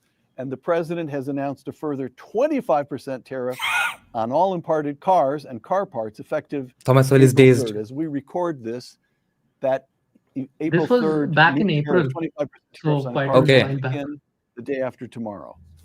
What do you make of the present president of the United States and his tariffs? It's painful to see what a ruinous decision from back in the 1920s being repeated. Now, insofar as he's using these tariffs to get very strategic things settled, and that he is satisfied with that. But if you set off a worldwide trade war, that has a devastating history. Everybody loses because everybody follows suit, and all that happens is that you get a great reduction in international trade. The other, it's disturbing in another sense. Franklin D. Roosevelt, when he was president in the 1930s, said that you have to try things, and if they don't work, then you admit it, you abandon that, and you go on to something else, and you try that until you come across something that does work. Now, this is, by the way, a sentence almost verbatim repeated by Sanjeev Sanyal about 100 times in different speeches and interviews, that we believe in a reiterative process. We don't believe in a hard ideology of one way of doing something. We will try something. If it doesn't work, we should move on to something else. That's not a bad approach if you are operating within a known system of rules. But if you are the one who's making the rules, then all the other people have no idea what you're going to do next. And that is a formula for having people hang on to their money until they figure out what you're going to do. Great. And when a lot of people hang on to their money, you can get results such as you got during the Great Depression of the 1930s. So if this is just a set of short-run ploys for various limited objectives, limited in time, fine, maybe. But if this is going to be the policy for 4 long years, that you're going to try this, you're going to try that, you're going to try something else. A lot of people are going to wait. I think what happened in the stock market recently, when things came down substantially for quite a while, and I note that various people are holding on to their money before they do anything because they don't know where this is going to lead. Right. Okay. Back to a question of race. Great. Thanks, then, Niner. We'll take on the next guest then. Yeah. Sure. Okay. Thanks, Niner. Thanks for pointing out that crazy document. Thanks, Niner. See you. Yeah. Now, Bhupenda. Hello, Bhupenda. Yes. Am I audible? Yeah. Okay. So I was going read part of the paper that you were reading. Okay. So and also the discussion that you had with the academic man. You know, I have been obsessed with why, not what. Okay. So you had talked about why we do not have a Hoover institution in India for Indian nationalists or conservatives. Or So- even free market liberals. Even they don't have institutions for them. No, except the left, nobody has any institution. Yeah. Except left. Okay. So nobody has any institution except left. Yeah. Okay. So my obsession is with why it is not there. Okay. Rather than just harping on that we don't have it, why we don't have it. So like if you're going to, I think there was some institution in 1900s. Okay. Specifically when we talk about, so you had Swami Vivekananda funded by the Mysore, Maharaja of Mysore. So the initial 1900s, okay, you had businessmen actually funding a lot of revolutionary activities, a lot of spiritual movements are funded by them. Yes. So, but after 47, it all became nil, okay, because the Soviets took over, the left took over. So the answer to the question from my perspective is that the so-called nationalist conservative movement, okay, is a reactive movement, okay, which has never been in power. So see, there is a certain process where you gain power, you remain in power, then you learn how to use the power to perpetuate your own power. So the conservatives that we have here in power, let's say 14 onwards, example, they have never been in power. Like they don't have experience of being in charge. So, like from my perspective, it is illogical even to ask them to, why you don't have this? Because they don't know. Like they have been underdogs and doing social work and all those things, and they have come about all those things. So from my perspective, asking that question, it becomes a little bit illogical. Yes, we should be telling them what needs to be done. Okay, but why it is not there? It's a bit hollow into the questions that you're asking. So that's my perspective.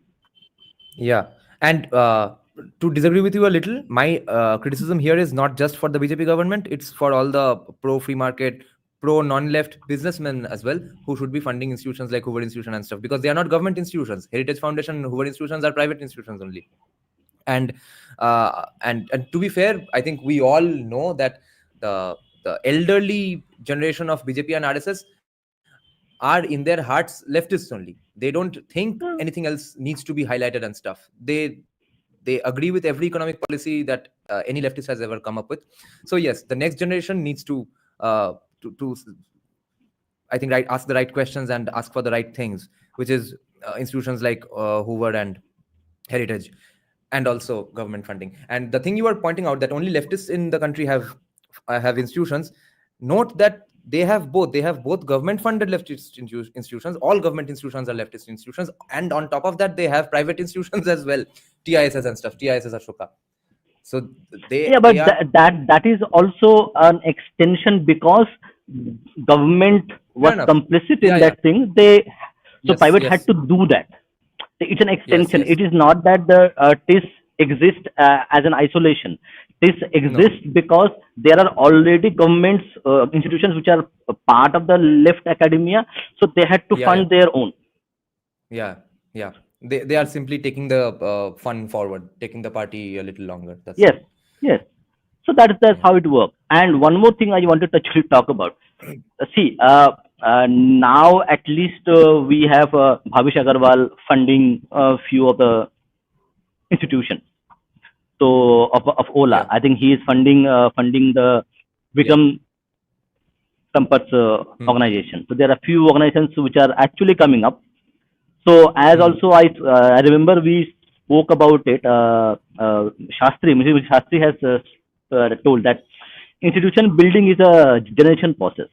Okay, it will take 1 or 2 generations to actually build an institution, fund it, and make it credible.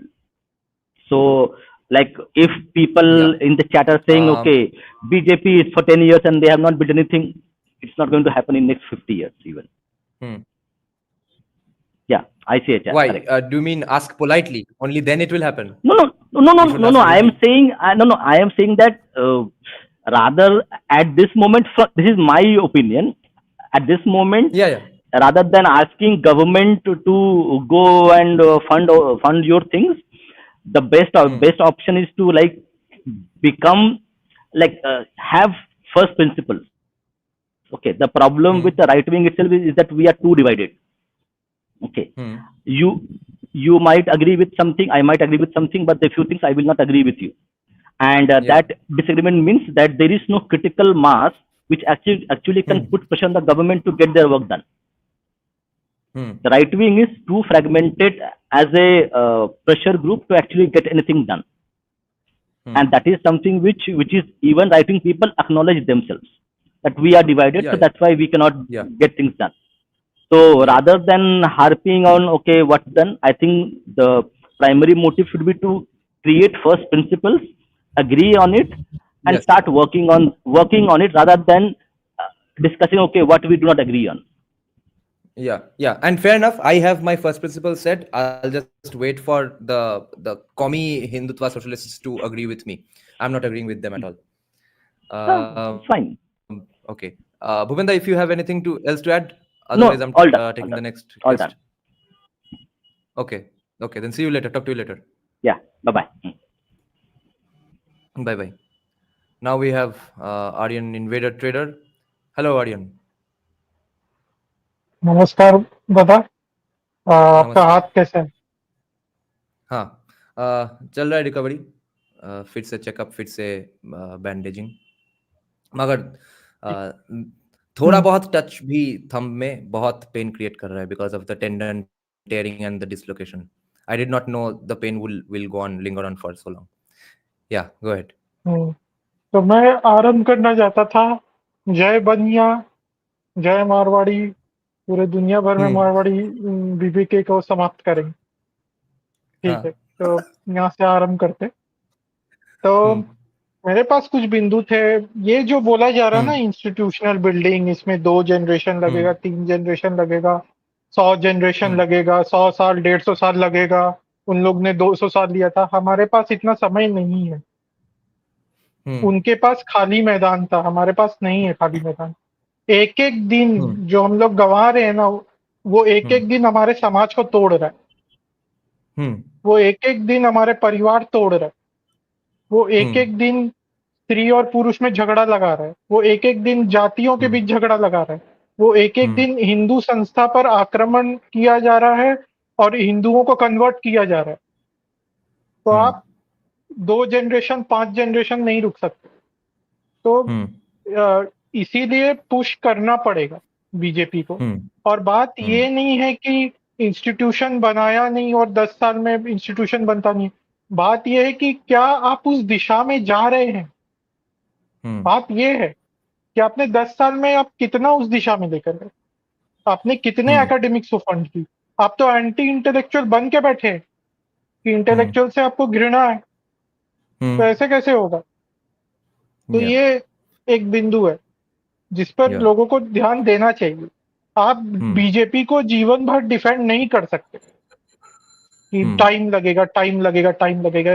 ये नहीं हो सकता. अनंत काल तक ये नहीं चल सकता. और दूसरा है, मेरे पास कुछ बिंदु है जिस पर मैं बोलना चाहता था. जैसे अभी थॉमस स्वेल ने बोला ना कि ये ट्रम्प बहुत अनप्रिडिक्टेबल है, तो मैंने एक वचन निकाला है, unpredictability is graveyard for economy. जहां एब्सोल्युटली अनप्रिडिक्टेबिलिटी रहेगा वहां लोग इन्वेस्ट कर ही नहीं सकते, चाहे जुडिशियल अनप्रिडिक्टेबिलिटी हो, चाहे लॉ एंड ऑर्डर में हो, चाहे या इकोनॉमिक पॉलिसीज में। लोग कैसे इन्वेस्ट हाँ करेंगे जब उनको पता ही नहीं कि क्या पॉलिसी होगा आगे और कैसे चलेगा, कैसे आगे बढ़ेगा। तो ये ये बात ना तो सही है कि इंडिविजुअल ट्रम्प लेवल क्या पे कर भी रहा है। इंडिविजुअल लेवल पे भी हम्म, ये हमेशा होता है, which is why so many artists don't become successful or are not even able to remain in the world of art because their personal lifestyle is so unpredictable, because they're, after all, artists very emotional beings, and that is how they come up with art in the first place, which is why you have to set it somewhere, stop it somewhere, and you have to be just rational and pragmatic after a point of being an artist. But if you are just an artist, then you're not going to get funding because you're not predictable. You don't know whether you're going to be delivering that song by the deadline or not. If it's all about feel for you because you're an artist, then there's no funding. तो वही बात है कि profession में ADHD होके रखा है, या कि आपकी पॉलिसी एडीएचडी वाला पॉलिसी है कि हाँ आज ये अच्छा लगा तो ये कर दिया, वो अच्छा लगा तो वो कर दिया, हाँ पर ऐसे चलता हाँ नहीं है एकदम। हाँ और एक मैं एग्जांपल देना चाहता था जो कि हम्म मुझे लगा इस सिचुएशन में बहुत बढ़िया है कि हम्म अ, ये जो गुजराती सिनेमा का मैंने उदाहरण दिया था, वश और वश टू का, कि हाँ उसको देख करके बहुत लोगों को बहुत चुभ रहा है। तो ये वैसा ही हम्म है कि ये जो गुजराती बनिया है, ये हम्म बंगाली ब्राह्मणों से अच्छा चलचित्र कैसे बना रहा है। तो उस हम्म बात का भी चिढ़ लग रहा है कि आप बोल रहे थे ना कि कोई इंडस्ट्रियलाइजेशन से नया इकोनॉमिक एलिट खड़ा हो रहा है, बिजनेस क्लास हम्म खड़ा हो रहा है, that is replacing the yes intellectual class. तो वैसा हाँ ही कुछ है ये भी। एब्सोल्युटली अ, तो ये मुझे याद आ गया। और एक मैं लास्ट पॉइंट रख देता हूँ, ऐसे बहुत थे हाँ पर एक रख देता हूँ हम्म कि आप देखिए ये वेस्ट वाले भी कितने चालू है हम्म कि जब वो अपने कास्ट सिस्टम की बात करते तो वहाँ ब्राह्मण यूज करते हैं। जब हम्म वो जो नाजी सिंपल सिंबल की बात करते तो वो लोग स्वास्तिका शब्द यूज करते हैं। पर जब वो हम्म प्राणायाम और आसन की बात करते हैं तो प्राणायाम को कार्डियोवास्कुलर ब्रीदिंग बना देते हैं, और हम्म और योग को क्रिश्चियन योगा बना देते हैं, और पिलाटीज हम्म और एरोबिक्स बना देते हैं। इस पर हम्म राजीव मल्होत्रा जी की रिसर्च सबसे बढ़िया है, कभी उनको हम्म ध्यान से पढ़िएगा या सुनिएगा। उनके इन्फिनिटी फाउंडेशन ने इंडियन हम्म साइंसेस के नहीं भी तो 5-10 वॉल्यूम्स छापे। तो उसमें उन्होंने हम्म बताया कि इंडिया के साइंटिफिक अचीवमेंट्स क्या और कैसे पश्चिम ने चुराया तो वो हम्म कभी पढ़िएगा कि कैसे बुरी हम्म बातें इंडियन कल्चर से जोड़ते हैं लोग, और अच्छी हम्म बातें वो ले लेते और बोलते ये तो इंडियन कल्चर का यही नहीं, तो ये तो हमने बनाया। हाँ, ये तो तो यूनिवर्सल है। ये भी ये खेल भी बहुत चलता है उनका, जो मैंने हाँ इस पेपर में भी देखा। हाँ एनीवे ये पेपर से पता चला है कि मोस्ट ऑफ द सोसाइटीज एक ही जैसे है। ऐसा नहीं है कि हिंदू कास्ट सिस्टम कुछ यूनिक है और कुछ एग्जैक्टली हमने ही कुछ गड़बड़ किया है। सबके एग्जैक्टली यहाँ सोशल स्ट्रक्चर वैसे ही बनता है। वो लोग निकल हाँ गए क्योंकि उनका इंडस्ट्रियलाइजेशन हो हाँ। यही। और यही तो हमारा सबसे बड़ा डिसएग्रीमेंट है इंडिया के लेफ्ट से और क्रेजी राइट, इंडिया के क्रेजी राइट विंग से। एक को लगता है कि कास्ट सिस्टम यूनिकली बढ़िया है इसलिए रहना चाहिए, और एक को लगता है कि यूनिकली इंडियन है, हिंदू है इसलिए इंडिया और हिंदुइज्म खराब है। दोनों ही गलत है यहाँ पे। हाँ, ये दुर्भाग्य है कि हम लोग एक से हम्म दूसरे एक्सट्रीम में जाते हैं। और हम्म आ, देखा जाए तो दोनों ही ब्रिटिश नैरेटिव्स है। यस आप देखिए दोनों ही ब्रिटिश नैरेटिव पर चल रहे कि yes caste system is uniquely Indian. हम लोगों हाँ ने अपना नैरेटिव नहीं बनाया है कि हम्म कास्ट सिस्टम का एक्चुअली नैरेटिव ऐसा है कि वो एक फ्यूडल लाइफ सिस्टम है एंड हम्म ऑल, वो वाली बात हम्म है। एंड हाँ जैसे मैंने कहा हाँ, और एक पॉइंट है कि अभी ये हम्म बात हो रही थी कि जो इंटेलेक्चुअल क्लास नहीं है राइट विंग में या अमेरिका में भी इसको लेकर चर्चा हो रही थी कि अमेरिका में भी वो लोग थ्योरीज या नैरेटिव्स प्रोड्यूस नहीं कर रहे हैं। But during the British era Indian Hindu nationalist के पास था वो इंटेलेक्चुअल प्राउस। ऐसा नहीं है, नहीं था। नहीं तो श्री अरबिंदो या एक क्या बिनोय सरकार, मैं भूल रहा हूँ उनका नाम, जिन्होंने हिंदू सोशियोलॉजी पर लिखा था। तो ऐसे पुस्तकें बाहर नहीं आती यदि यदि हमारे पास अपना कोई बौद्धिक या बुद्धिजीवी वाला वर्ग नहीं होता। और उस समय व्यापारी लोग भी उन्हें पोषित कर रहे थे, पर अभी उन सबको पूरी व्यवस्था को ही तोड़ दिया गया। तो वो अभी हमको दोबारा से जागृत करना पड़ेगा। Okay then, Aryan Invader, I'm taking the next guest in. Sure. Okay, thank you. Next we have M. Shastri. Hello, M. Shastri. Hello, Dada. How's your hand? How's everything? Yeah, recovering, and now the weight of the lawyer's fees are heavier than this plaster. Okay, I'll get the I'll fix my stuff at my end. Both. Yeah. Right. Anyway, so I do want to say a couple of things, right? I think we bash on the BJP and the Sangh ecosystem too much. The thing is that they're not leftists as much as they are like brutally pragmatists, right? They inherited a system that is, to put it in very simple terms, is that it's very difficult to change. So you have to like gnaw at it with 1,000 cuts, right? Like एक एक करके तुझे समस्या का हल निकालना पड़ता है. The thing is, this government, they work with liberal think tanks. They do. It's not like they don't, right? So I see, especially at the PMO level, they encourage institutions like Center for Civil Society, right, which is like a very, very liberal institution. They are like the original Bombay Plan economic liberalists. But why can't they be more liberal than that? I think the answer to that lies somewhere else. It's not just simple ideology.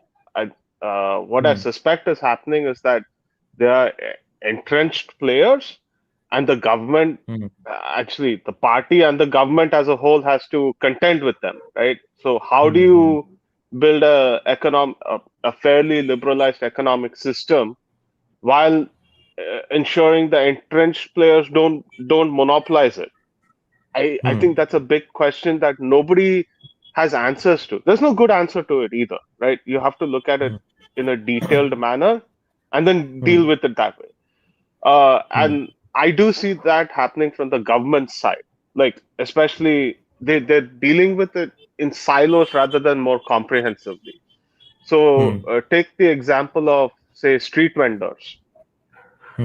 Right? So government has this program called eShram program.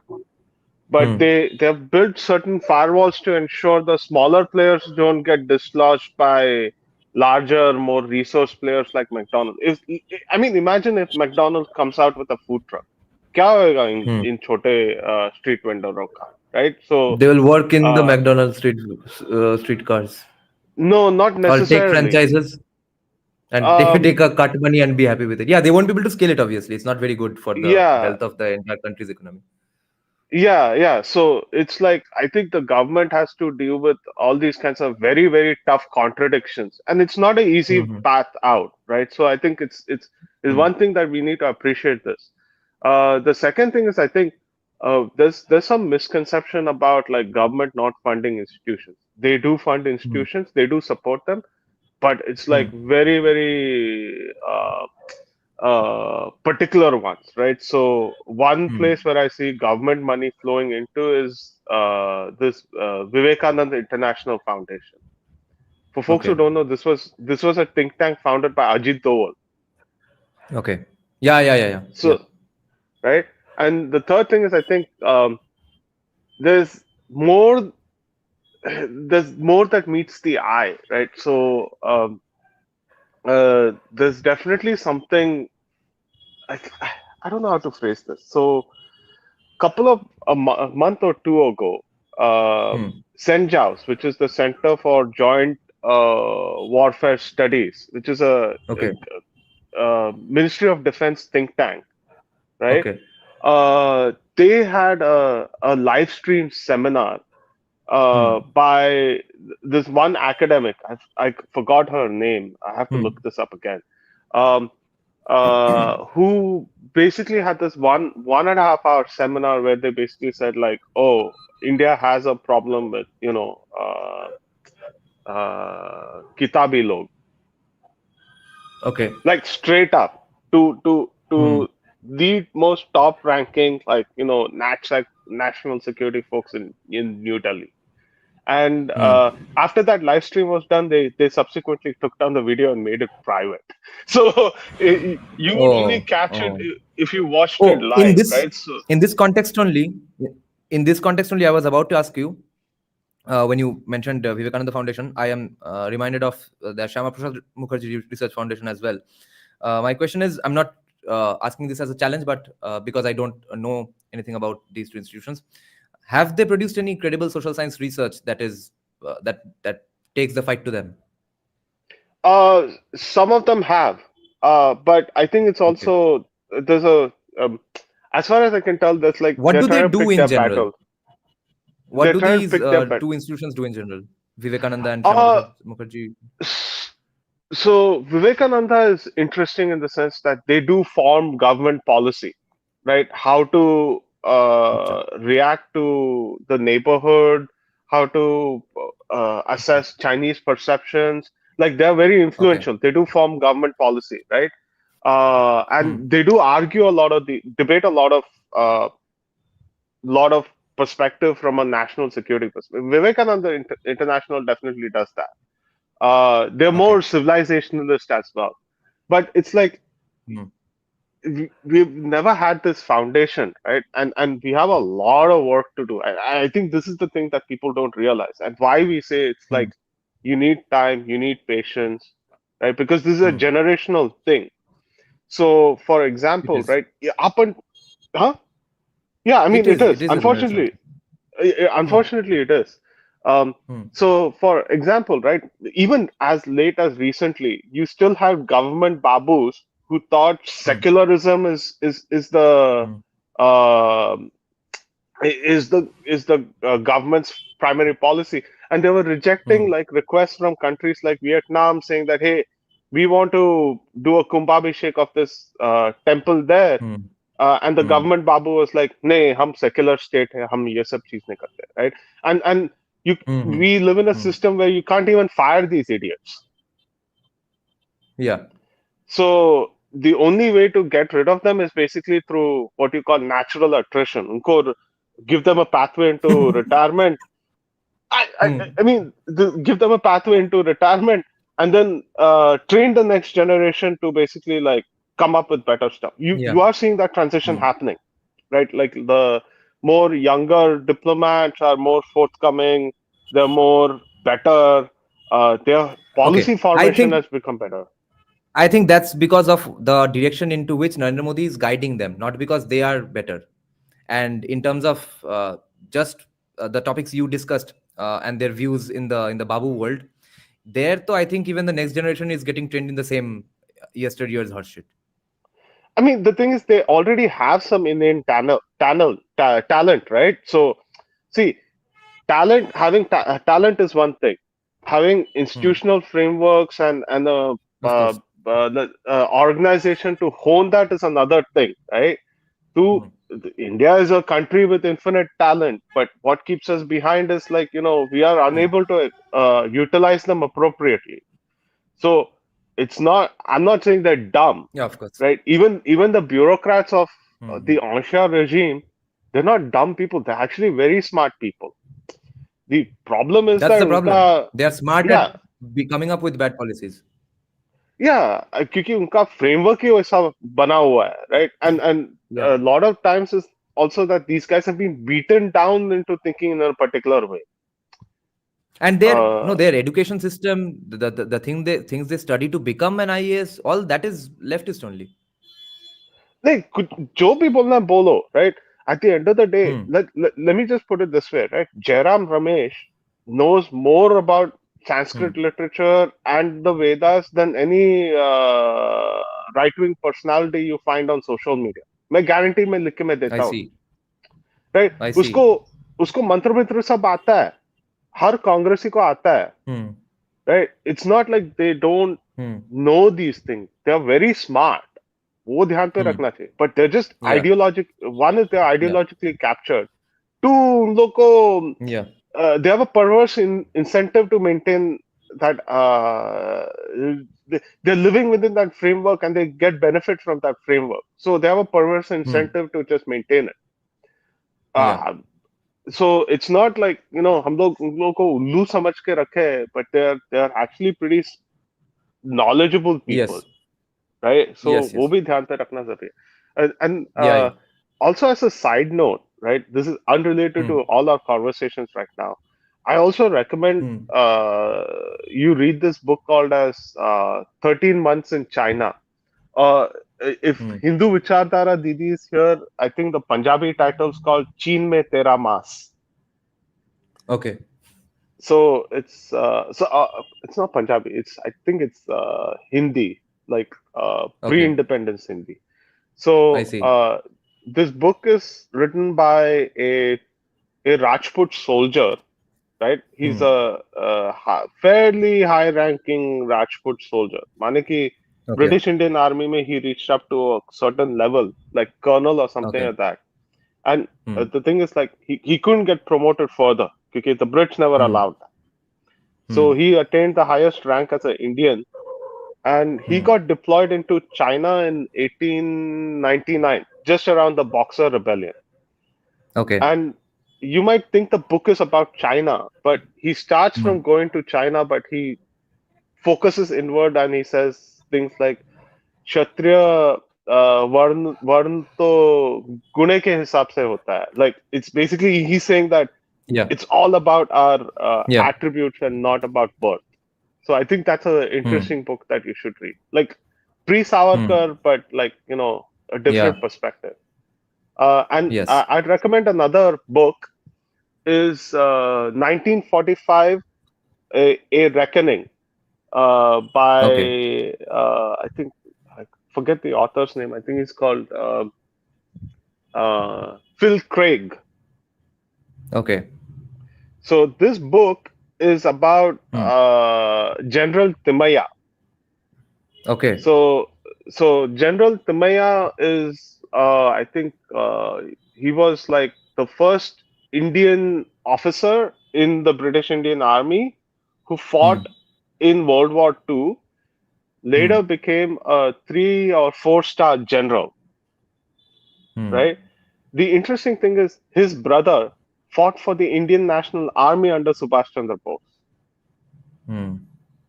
And this book actually presents a very, very, very unique perspective in the sense that you can see that Indians of the 1940s, right? You have very two different perspectives, right? His brother joins the Indian National Army because he wanted to liberate India.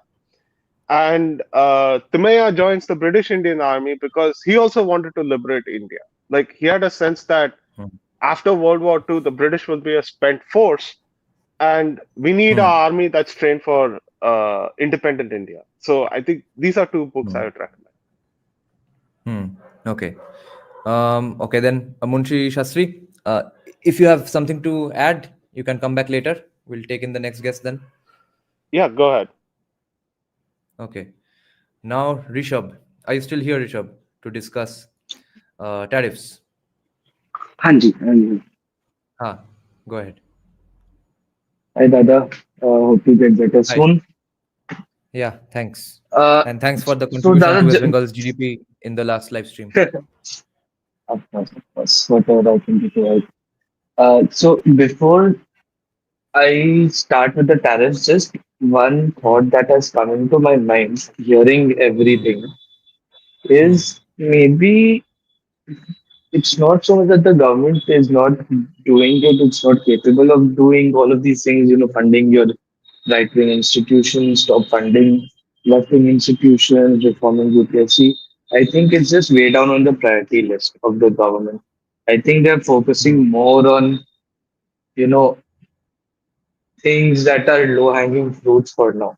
I mean, I don't know how better to explain it. Like, because they But we have should be to. able to Uh, mhm. look at different tenures of them in these three tenures, and then we can, I think, have a more fruitful discussion. What did they prioritize from 14 to 19? What did they prioritize from 19 to 24? And now what are they prioritizing?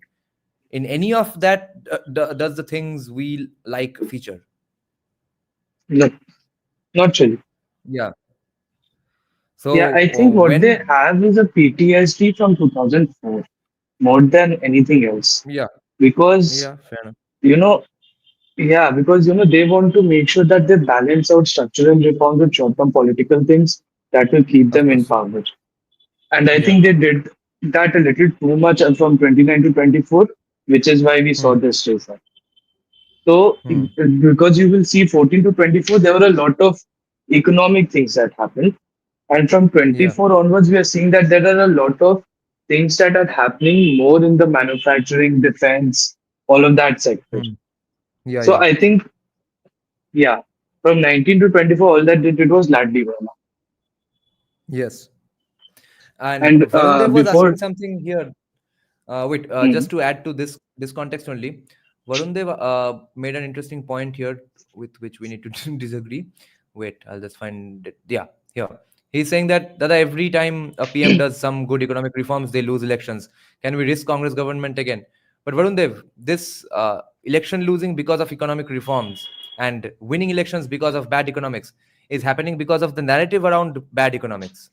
So the way to mend that is counter narratives, which can only happen via academia.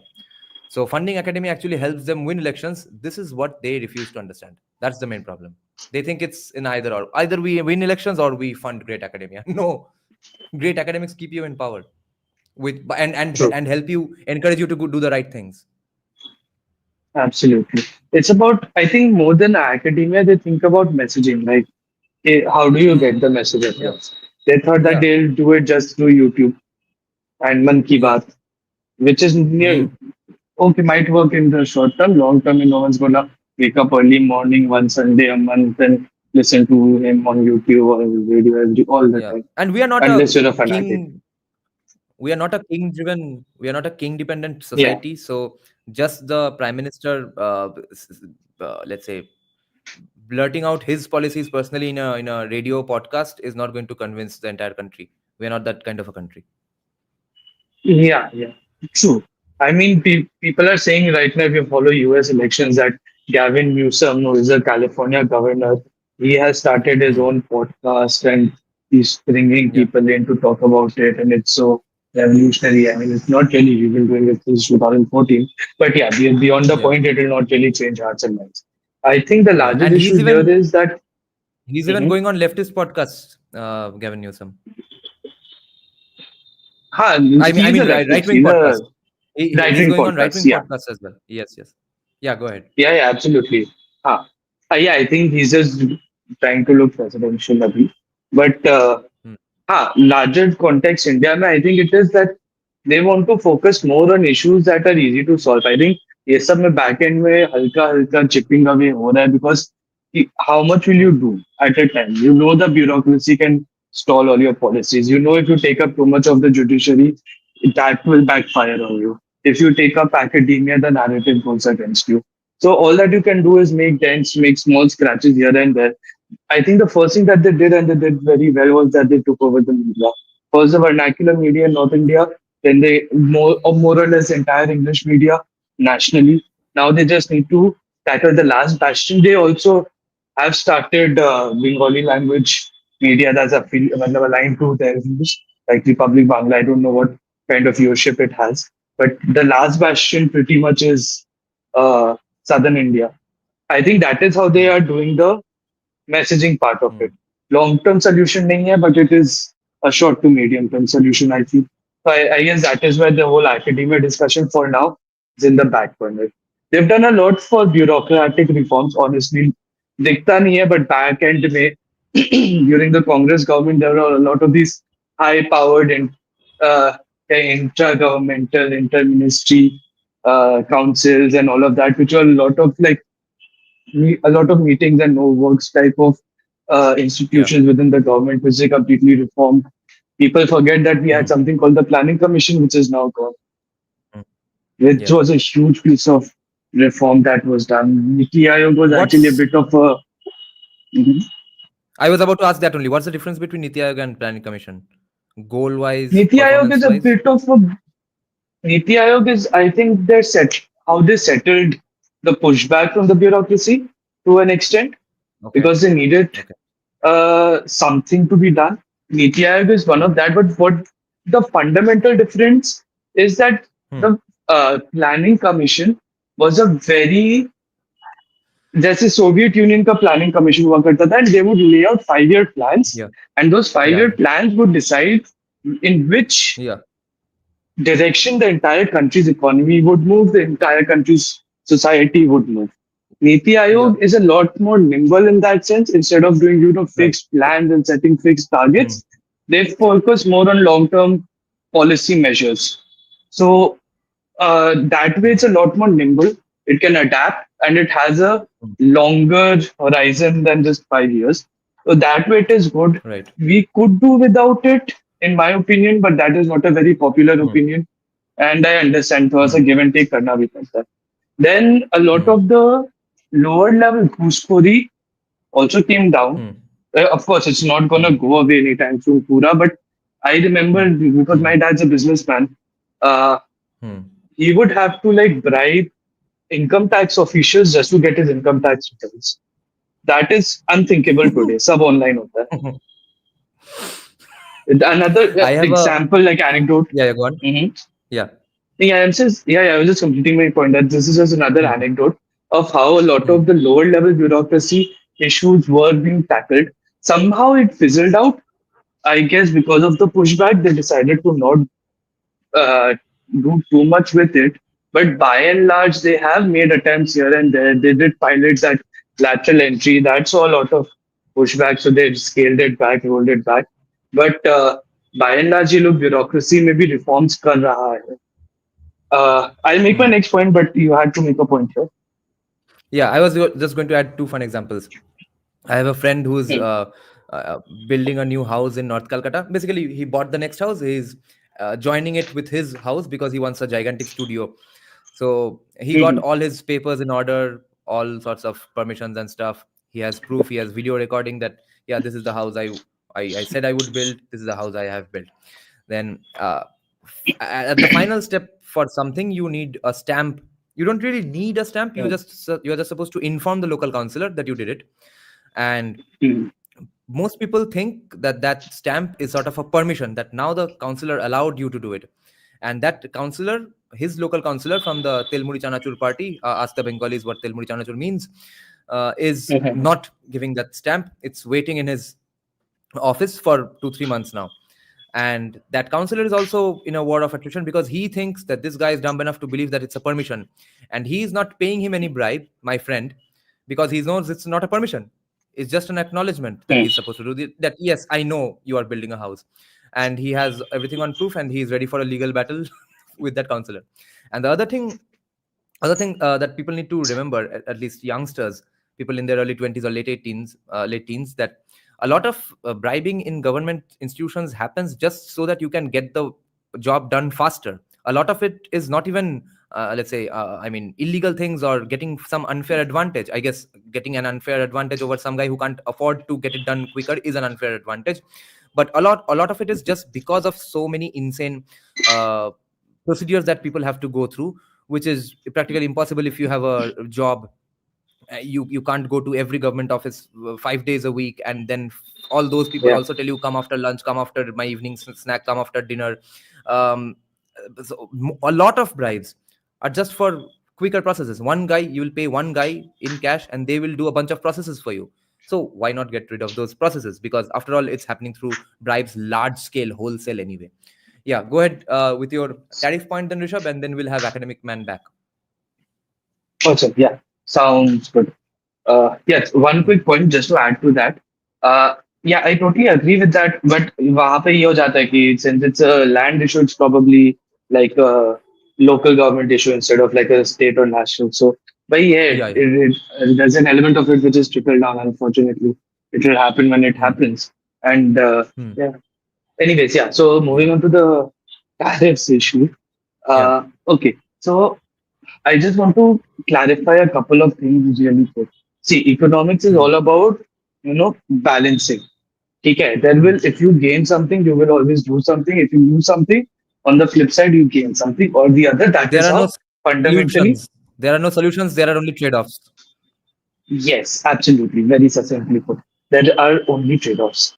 Now, first thing that I want to address, because I'm seeing a lot of talk on this again on social media, I don't understand it. हमारा economics का education quality कितना खराब है. A weak rupee does not mean a weak economy. लिख लो.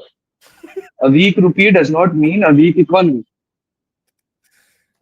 Yes. If your rupee is weak, it is better because then exports become more competitive, cheaper for others to buy, which will offset the tariffs that have been imposed. Yes. अब समझ में आ रहा है रुपये क्यों गिर रहा है? Please, any next time someone on Twitter, Instagram, Facebook, anywhere says something like this, just give this very quick explanation. Which is what Okay, Donald with that Trump out of also doesn't seem to get, because no matter how much tariffs he puts on India or God even, we are not going to be, middle class of India is not going to be able to afford American made things, American guitars, because they are always going to be pumped up by the dollar, which they themselves are pumping up. They are always going to be non-competitive. जितना भी tariff डालो हम American products खरीदेंगे भी नहीं, आधे तो food products में तो भूल ही जाओ, बाकियों में ये अनअफोर्डेबल ही रहेगा. I have a conspiracy theory about this. If you are okay with it, I'll take a minute to just spell it out. Yeah. I think, see, inflation is what? Inflation is your currency being devalued, right? अभी US में वही हो रहा है. There is a lot of inflation that's happening because of all of these tariffs. I think what these people have done is they've realized that their debt is unserviceable. Okay, $36 trillion. And it's gotten to a point which, by the way, again, sorry, small segue, the 2030s are going to be a very interesting period in the world. I don't know if you've read the news, but France is now considering an IMF bailout. जो पाकिस्तान करता था. So the 2030s are going to be the decade where most big countries in Europe are going to go bankrupt and they won't be able to sustain their welfare anymore. So you're probably either going to see a complete societal breakdown or another round of austerity like they had post 2008. Yes. Yeah. By 2030, US Social Security is also going to run out of money. Not exactly run out of money, but they'll be unable to pay all of their payments. They will only be able to pay 65 or 70% of their payments. Okay. So this is going to be a big challenge for them. They've understood that their debt is unserviceable. But the issue with the dollar is, even if you print money, right, print dollars, why can they keep doing it and the dollar value doesn't change too much? It's very simple. That the US dollar, and I'm sorry if I'm taking a little bit of time. If it's too much, please let me know. No. The US dollar is the reserve currency of the world, which means that every country needs to trade with each other by and large in US dollars. Okay. So if you print more US dollars, any other country would see hyperinflation. But what happens is the dollars become, okay, you print more dollars. What happens is because the dollar then becomes weaker, the forex reserves of the the countries which have been put into your banks, they also become weaker. If they become weaker, automatically it becomes more difficult for them to import against the dollar, and so average out ho jata and the dollar remains strong. Ulta, it is us who take on their inflation. Their inflation. So now they cannot weaken their currency, because of which they cannot repay their debt. So how do you create inflation so that your country becomes weaker and then you're able to better service your debt? This is how tariffs make your currency weaker and and put in inflation, thoda sa short term pain hoga. But if the US dollar weakens, then it will become easier for them to fight and live for another. That is my conspiracy And theory about this. This is what Ankit Shah has been saying forever, and this is the part with which I agree with him on. And people agree with all the weird stuff. People don't get this stuff. This is the stuff Ankit Shah has been saying, and I absolutely agree. Ryuku, I'll take two questions and two statements for you. Okay, I want you to comment on these. Exports earning increase due to rupee weakening, but downside is higher cost of import, inflation, and cost of living. So what do we do about this? Just be happy with the statement from Thomas Well that there are no solutions, only trade-offs. Depends on what your national priorities are. Are your national priorities to create a higher manufacturing base, or to remain a largely importing and consuming economy? To a level, like the lion's share of India's imports are oil imports. वो थोड़ा सा Russia से offset भी हो रहा है हम लोग का because of the cheaper oil. So it's a favorable situation, but of course you can always remanipulate the rupee and make it stronger later. ये अभी के it's a tactical decision. But even at a strategic level, if the rupee hovers around the $90 level, we will find ourselves in an advantageous position. और जो inflation होगा, उसके लिए भी we will adjust. Over time, societies will adjust for that inflation. There's nothing we can do about it. I mean, China has kept its currency purposefully devalued for like 45 years now for the same reason. So inflation होगा, सब होगा, हाँ, एक बार pinch होगा. But we have survived worse. When we were a $400 billion economy, the value of the dollar went up from 40 to 60. We survived that. We can survive this. It's fine. It's not that bad. Yeah. But we were less connected with US's economy back then, no? We are still not very connected with US's economy overall. Like India's total exports are $850 billion approx. Okay. उसमें से $80 billion are US specific exports, of which only $40 billion have been tariffed, for example. Okay. So what about American companies hiring large masses in India and them losing their jobs? Why will that should not be affected? Like that has nothing to do. How do you tariff that, right? So that will not be affected by this. US's entire economy is going to be a sinking ship. Then what? Oh, yeah, that is a medium to long-term threat to the Indian economy. 100% I agree. If the West doesn't mend its ways, so many of our white-collar IT professionals who are based serving clients in the West, not just in the US, but UK, France, Germany, including myself, by the way, we are going to have to start looking elsewhere, which is a big risk. I think this is also one of the reasons why the government's focusing so much on Atmanirbharta, because better to feel some pain right now, develop your own internal capabilities. Manufacturing आएगा तभी तो manufacturing को sort out करने के लिए आपका IT आएगा, आपका consulting आएगा, सब आएगा. So all of these white collar professionals really need to understand that the West is more or less, क्या बोलते हैं, when जब चीनी पूरा भर जाता है पानी में, and you cannot add any more sugar to it. It's a scientific term for getting up. But yeah, it's full. It's got into its limits. Future growth, you'll have to look elsewhere, and that's a question that we'll have to consider as a nation at large. And I don't have any good answer for that. Yeah. Okay, then Rishabh, if you have anything to add, you can join later. For now, I'm taking in Academic Man. Awesome. See you, Dada. Bye-bye. Yeah, bye-bye. So, Academic Man, let's start with this controversial statement from Polymerist. In my opinion, India should have become a US vassal state right after independence. Oh my God. Somewhere our Abhijit Chavra is shivering. Strategic autonomy has been a disaster and kept us poor for generations. Now, my question is, I guess Polymerist would agree with us in claiming that India, in fact, was a vassal state of USSR. Now, if someone disagrees that India was not a vassal state of USSR, then they would obviously foam at the mouth looking at this comment. But we all agree, at least you and me and Polymerist here. Yeah, absolutely. We were neo-colonized. We're still essentially a neo. Yeah. Yeah. And instead मतलब of बाप that, should बदल we लेना. have become a vassal state? Yeah, should we have followed US instead of USSR?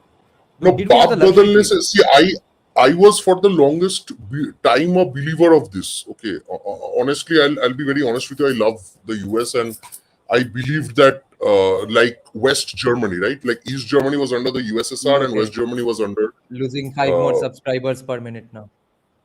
Yeah, West Germany was more developed because it was under US control and all that. But having said that, I recently have realized that what Kissinger said about American allies is actually, you know, it was actually kind of true.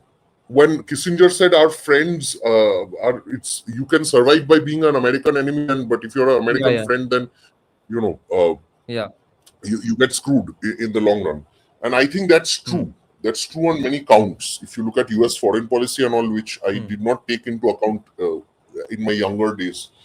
Now, having said that, we got screwed on account of our. I don't call it vassal state and all. I say what it is. It's basically neo-colonialism. We were neo-colonized by the USSR. If you think about it. So, are you completely disagreeing with? Disagreeing with M. Shastri's comment on the screen here? India was not a vassal state of USSR. We never worked for their national interest. I mean, how did we not work for their national interest if we didn't buy their? We kept buying their planes and stuff. I mean, crappy ones that now I don't know, keep crashing every 2 days. Like, what were we then? Like, we did have strategic alignments which did help them as well, but more importantly, it kept our hands tied, right?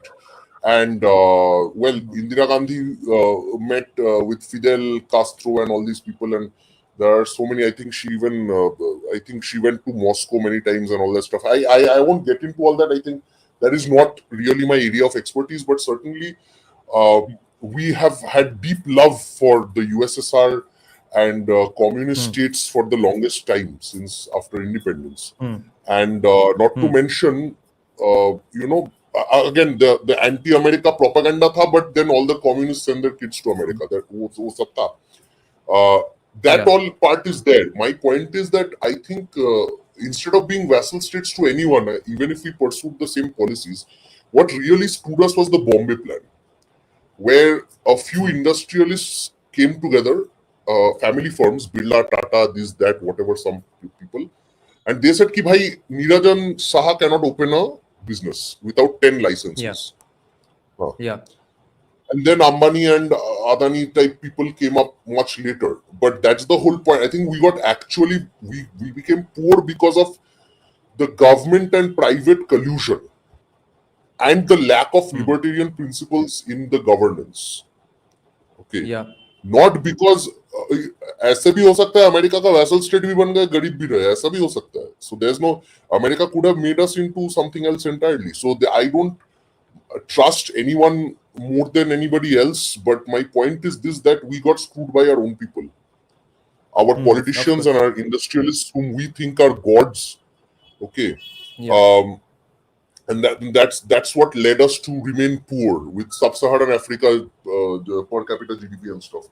So and look at China. China did benefit from. I mean, industrially, it benefited from American industrial collaborations in the 1980s and stuff under Deng and later authorities. And I think there was that other guy. I keep forgetting his name. But the point with China is they did adopt the one-child policy, and that has now had a disastrous effects. There was a documentary I saw called One Child Nation, which was there on Amazon Prime a while back. And that shows that China has a horrible, you know, demographic problem right now. And all of that because of their closeness with American industry. So it's not like we would have come out unscathed from American association. So I don't agree with that nowadays. Rishabh's comment is very interesting here. I would like to add something to it. We would have been like South Korea if we became a vassal state of US. We would have been like South हो Korea or सकता the है. UK today. Our parents would have had better lives, but our lives would have been difficult. But you see, we would still have way easier problems to solve. For example, the civic issue that we all agree upon, that would not be here if we were Yeah. a vassal state. Many other things as well. I'll Well, just take in some things Mayuresh. would have definitely been better. I actually came back before, Yeah. after. We'll ask you that point Yeah. right after this comment. Okay, that's why criticism of Nehru makes no sense. The right wing loves to slander Nehru all day, and so with PC Mahalanobis not realizing what they did was a dominant view across academic circles. No, I don't have a problem Right. with PC Mahalanobis believing in the Aryan invasion theory, but I have a problem with Nehru being a Fabian socialist, because that was not the mainstream academic view. It was just one Fabian society in one LSE. It was not like everywhere No, they they're were making going a around. mistake. They're making a big mistake here when this person is saying this. Nehru inherited a Congress that was relatively centrist then after he Yes. left it. So Yes. there were people, pro-Hindu leaders like Purushottam Das Tandon and even our Sardar Patel and many others who were strategically sidelined by Nehru, and he deliberately, he and his great family brought up a lot of leftists in the party and stuff. So Congress, which was the dominant party of the time, deliberately sidelined nationalists. So you can't just say, oh, academic view tha isliye Nehru bhi ban gaya. Aisa nahi hai. Whether whom he was working for, I don't know, but certainly his policies have kept us screwed over for the next 80 years. So I'm sorry if I can't stop blaming Nehru enough. He inherited a great economy and a great nation and a great population, and with a lot of industries and institutions and everything, and he took a massive dump on everything. So I'm sorry I can't support Nehru, and I'll keep abusing him till I die. See, he did not inherit a great economy, but he inherited a great academic culture and a great academic section, a very well educated academia. They were very, very less in numbers compared to today, but their quality was way better than today's, and that generation was wasted. Let's just take this again. Another great question. We will take this and then we can move on to what you had actually come back to talk about, and then we'll have M. Shastri to counter you on whether we were USSR vassal states or not. We were socialist because Nehru was socialist. मैं अभी झगड़े में नहीं जाना चाहता. M. Shastri के साथ झगड़ा करेंगे तो रात खत्म हो जाएगा. But anyway, it won't be a debate. M. Shastri will give his own points. Yeah. We were socialist because of Nehru's personal. So I don't think Nehru was socialist personally or whatever. I think he was, but he wasn't. No, or was it forced upon us by USSR? Was it because of? Yes, that is was the it because part. of USSR I or don't because know. of Nehru? Okay. I don't know if it wasn't. That's the whole point. Like American, if you look at Mitrokin archives and all this stuff, all the evidence of many people going to Moscow, and I personally know a lot of people in academia who were working in Moscow and the Soviet Union for the longest time before 90s. Okay, entire families which were built on which built their wealth and power based on their status in Moscow and all these places. So I don't know that they did not force us. That is the whole thing, and they did the smart thing. They captured the intelligentsia, and that's how they forced the others to become socialists. So force matlab banduk dikha ke nahi, rather kind of hegemony. What Gramsci would call hegemony, basically. Yeah. That's what they did. Yeah. They captured our minds. Okay. Now the real reason why I came here is Kash, my family showed me, defended my actions so much as some of the viewers are defending the BJP's and Sang's anti-intellectualism. I wish I had so much love and affection from my own family and friends. I was one of the masterstroke-wadi people not so long ago. But honestly, their anti-intellectualism is at such a level that it is difficult for me to imagine them actually understanding what academia does. I don't think they actually know how academia works. They see academics as a bunch of selfish people, and I don't doubt that academics are very selfish and very, why shouldn't I be selfish? That's the whole point. Okay, if you come from a place of relative privilege, it's not like rickshawala ka beta academic ban raha hai, right? So you have some degree of privilege, so you enter academia. Typically that happens. And why the hell should I not want some money and wealth and power for my dedication or whatnot? And that's the part they don't understand. These idiots who think that everyone will have Deshbhakti, boiling in their blood. Okay. And for that, they will sacrifice everything like Savarkar. They are then, they're in the wrong country at the wrong time, I think. Okay. And the country in their dreams where everyone was a Deshbhakt and, by default, everyone loved the country and everything, that country does not exist, will never exist. I'm sorry. Even Brahmins of the day, back in the day, used to get land grants. Again, whenever I say this, everyone gets angry. But we have to understand that there is a reason. These people were economic agents like we are. Okay, and it's not wrong to want your own welfare. If you're like the Joker said, if you're good at something, never do it for free. So if that's the problem with the Sangh and the BJP, that they expect everyone to sacrifice except themselves and their ministers and people. So that's not going to happen unless you pay academics. We are a mercenary class of people. If you pay academics, you give them foreign trips, you give them caviar on their plates, they'll serve you. If you don't, they'll serve the person. So that's the whole point. And I don't think they are in a position to ever understand this. And that's why 240.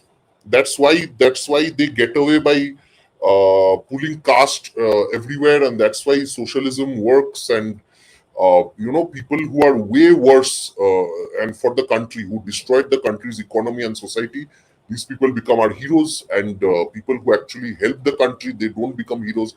You can talk about military and administration and all the changes, but honestly, just how do I go to a rickshawala and talk about how India achieved what military might India has right now? Okay, they will see that Rahul Gandhi talks about caste, and they will say that, okay, right now I'm still a rickshawala, and Rahul Gandhi is talking about me, and he doesn't seem like such a bad chap, and then he'll vote. And that's the whole point, that's the whole problem. You think academic narratives are in the air, they're not. Academic narratives, ye jo caste leke narratives hai na, some people say we make stuff up. Herbert Hope Risley, that वो क्या था, वो basically academic narrative था, बना दिया उसको census बना के खत्म कर दिया, पूरा हिंदू समाज को खत्म कर दिया. And you did not, you still, like, after Herbert Hope Risley died in 1911, if I'm not wrong, this is 2025, and you still can't counter Herbert Hope Risley. Okay, and that's the power of academia. And like I said, Herbert Hope Risley जैसे लोगों को तुमको बनाना चाहिए. If you don't, then the rickshawala on the road will. The rickshawala on the road leaves Herbert Hope. That's the irony. They think that this is an elite class, but the elite classes trickle down. The ideas trickle down to the rickshawala. Yeah, the rickshawala, all this. Yes, and that's why they are paid lakhs and crores of rupees. And that's what these people don't understand, that a real academic. And here's the other problem: the people they think are academics are not academics. Okay, you just because you have a PhD from Nirma University or something doesn't make you an academic. I'm sorry, people like that are laughed at in like proper academic circles. Okay, people actually laugh at many Indian academics. Like there's a whole thing going on where India has like one of the highest retraction rates in papers, and that's in the science, social science. I just found out a person who has just 2 publications in international journals, whose guide is a PhD from Cornell University, and who is now a scientist. Okay, hear me out. She is a scientist in a think tank which deals with grains. Okay, grains in India. Dekho, Monsanto ka काम देखो, okay, 2 publication लिखे वो, she is a scientist, she's called a scientist, उसका PhD है sociology में, okay, महीना में 2-3 लाख मिल रहा है उसको, क्या, what to do, what to abuse Indian government, okay, सब बना के बैठे हुए हैं, and here we see BJP leaders getting rich, Sangh doing all sorts of क्या वो, all our genes are the same kind of crap and nothing else happens on the ground. That's the whole point. Anyway, sorry for this rant. It's my frustration with idiocy. Yeah. Do you have some time to take some more questions? Because we have some great questions. Maybe 2 questions. Why not 2 questions? 2-3 questions. Yeah. Okay. First, let's take this one. I really hope CSK reads an inch of work by stalwarts like Darren Acemoglu, Amartya Sen, and maybe stop waffling over the overblown ideas of the likes of Bhagwati and Mr. Not an Economist. And no, see, I'm not really just Sanjeev Sanyal, bro. No, he's a well-meaning, I think, libertarian who has some soft corner for Congress, and he is happy to criticize Congress, but for other things. Amartya Sen कौन करता है भाई? Amartya Sen कब से economist बन गया? I don't know. Like, what are the great economic ideas of Amartya? Yeah, I got the Nobel Prize, I know, but why? Yeah. Because he turned Bangladesh and West Bengal into such great economies, I think. Real Amartya Senism has not been tried, I guess. No, real Amartya Senism hasn't been tried. In my defense, is basically a socialist. Yeah. If you want to read about an actual libertarian economist, read Viral Acharya. His papers and essays are extremely good. Yes, fair enough. I am not basing my views on just Sanjeev Sanyal. If that was the case, I would not be, let's say, having such a fun time debating commies. I have read actual economists as well. But you got pissed off with me just because I'm too harsh towards Nehru.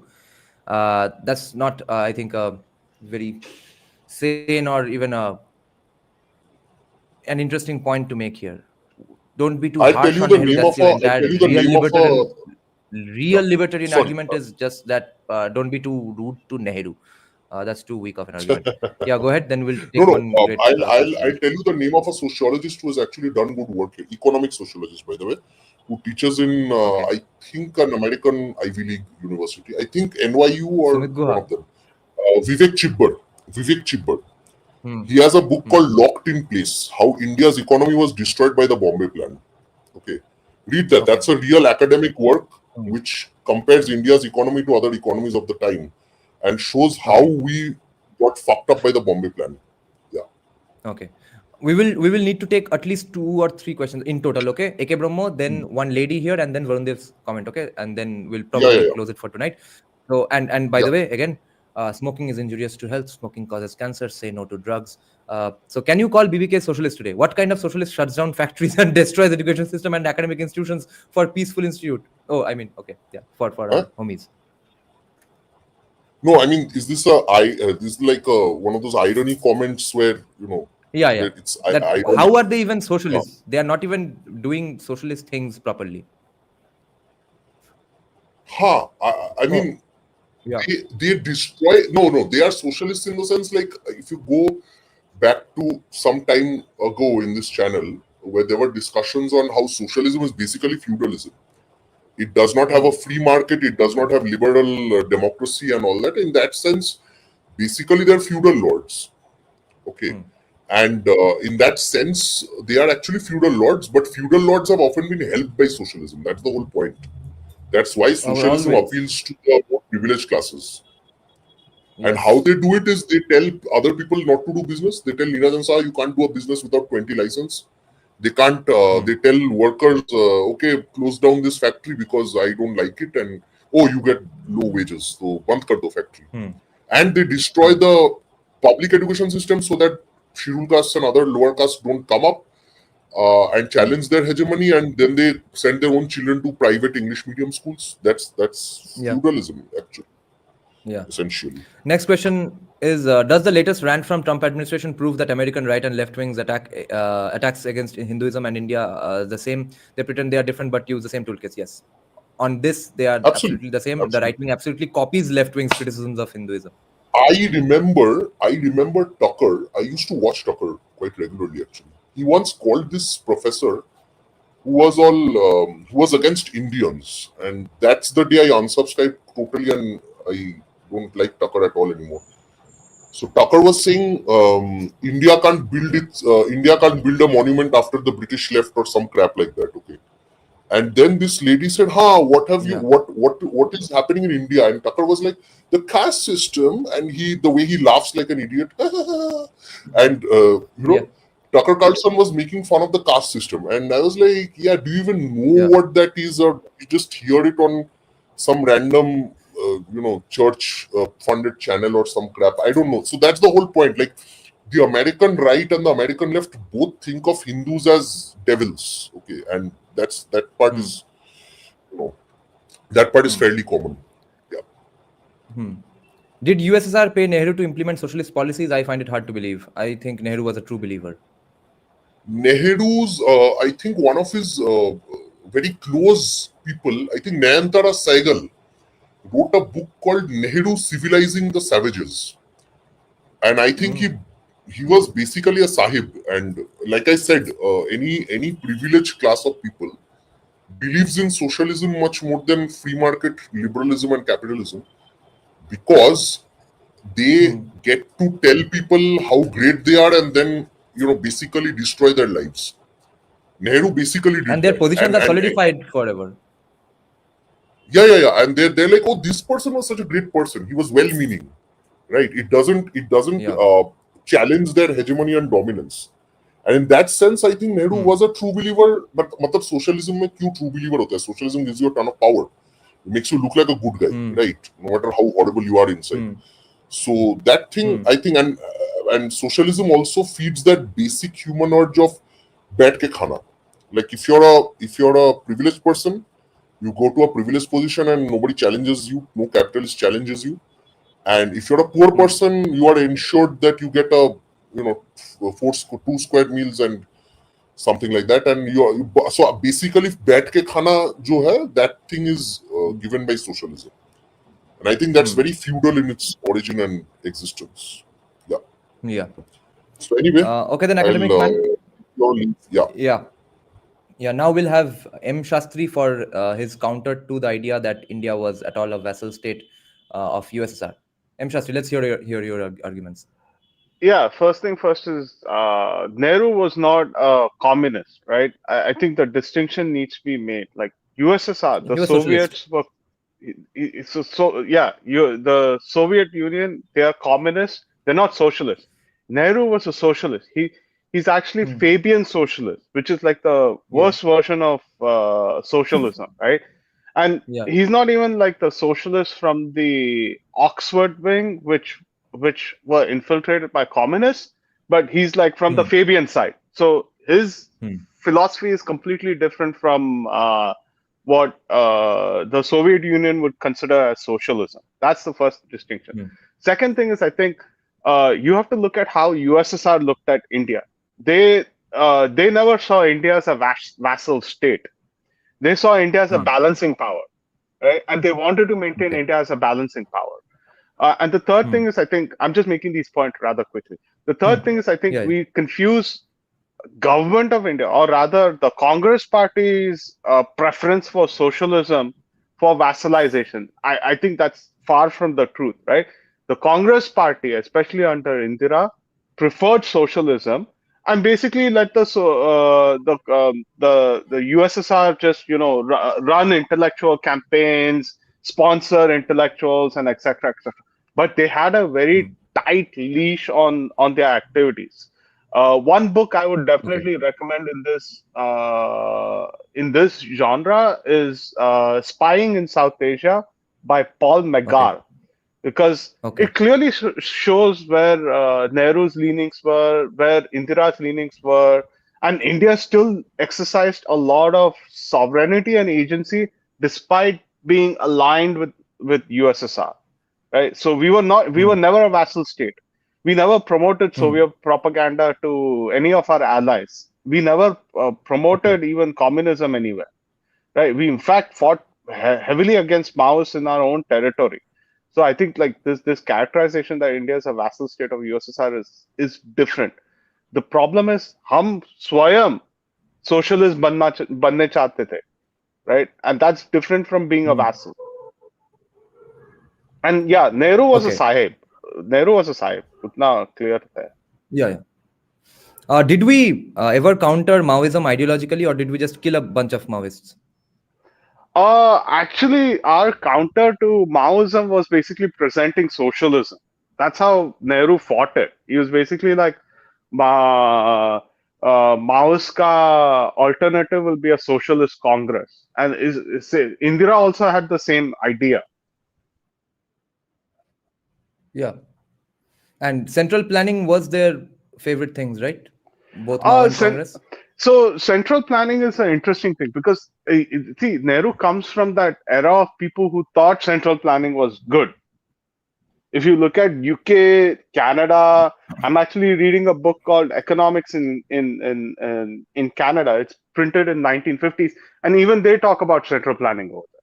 So, but US did not. They had some distinct hatred for USA, either mysteriously or because of studying in LSE and being a member of the Fabian Society, or because of being vassals of USSR. This can be either of these three reasons. No, I mean, see, I think even the relationship with the US should be taken. It's not that black and white, right? Like Nehru definitely did have some inclination with US administrations. So he was close to Truman. He was close to the Kennedys, right? And also Eisenhower too. He was close to them too. So it's not like India was oh US se takrayenge, ye karenge, wo karenge. Waisa nahi tha. They definitely balanced each other out, and you can see this in both UK and US archives as well, because they are actually directly advising Nehru about what to do with Maoists. So if we didn't have that if we had an adversarial relationship with the US, you wouldn't have CIA and MI6 like sitting in New Delhi and advising PMO saying that ye karna chahiye. Yeah. So that's the other thing. And the second thing I do want to state is that India as a US vassal state would be a complete disaster. Like the US, I mean, whereas presidents might have been a little bit more, what do you call that, favorable to India. Like they saw India as a colonized state, and that wants to get out of its colonization phase. The rest of the administration never viewed it that way. Like 1950s, if you read some of their literature on India, is always like needs to be civilized, needs to be caste must be removed, Hinduism must be gone, right? Like they would have essentially been an extension of the UK. Because again, they were being advised by people in the UK about how to handle India. So US vassalizing India would have been an extension of British Sahibgiri. Might have been even worse. How worse? Why worse? Because they are making the same bad assumptions that the British made. Yeah. So why worse? Why not just as bad as being friends with USSR and UK? Why would it be worse to be friends with USA in this particular context? Making us brown sahibs. So the thing is, like I said, right? You have to understand how USSR looked at India. USSR, in its own interest, still wanted an independent India, right? Whereas the US administration, I'm not talking about presidents, I'm talking about the administration, saw India as basically like they were looking to form an Asian NATO, right? That means you would have to cede some level of sovereignty. So they were looking at India in terms of okay, how much sovereignty can we take away? How much sovereign agency can we take away from a country like India? Yeah. Right. So in that perspective, how is that different from anything that? How is that anything different from UK having its own heads in our Indian Air Force and IB for such a long time, and then being friends with USSR? How would it be worse? In case of, see, the government of India still extended quite a lot of quite a lot of control over them, despite them being UK, what do you call that? British soldiers, right? And the other Friends, thing is let's say. government of, and the other thing is the government of India also replaced them rather quickly, right? So for example, our Chief of Army Staff, right? By 52, 53, we already got Cariappa in that place. We were replacing them rapidly. Yeah. Right. Yeah. So, but if the US would have been there, then I think that wouldn't have been rapid. That would have been very, very slow, very methodical. The US would have had their minders in every behind every secretary. So I think it would have been a little bit more pervasive than the USSR. USSR, though, we just let them come in and invited them here, but they had completely different intentions. So today, in the end, then we have influences from China and erstwhile thought processes of USSR, elitism of UK in Kolkata, and as well as USA's shenanigans. So in the end, we got the worst of all four worlds instead of worst from one country. I mean, I think we're beating ourselves too hard. The thing is, I think this will all pass eventually. Like trends like this happen. This is not the first time in my life I've seen this kind of hyper left westism or hyper Russianism or anything like that. But eventually, the Indian view always dominates all of them. Eventually, it does happen. ये trend होते रहता है, but yeah. Okay, M. Shastri, now I would like you to comment on this particular comment, and then we'll have Rishabh in for another comment, okay? He's saying Nehru was more Keynesian than Fabian. It's just that his association with the latter is blown out of proportion, and Keynesian economic theories were dominant when he was made the PM, so no wonder we'll all just be product of the times. We don't have our own brains. Apparently, Nehru did not have his own brains, according to Mayuresh Raik, because there were people like Raja Gopalachari and a country called USA, which had its own economics.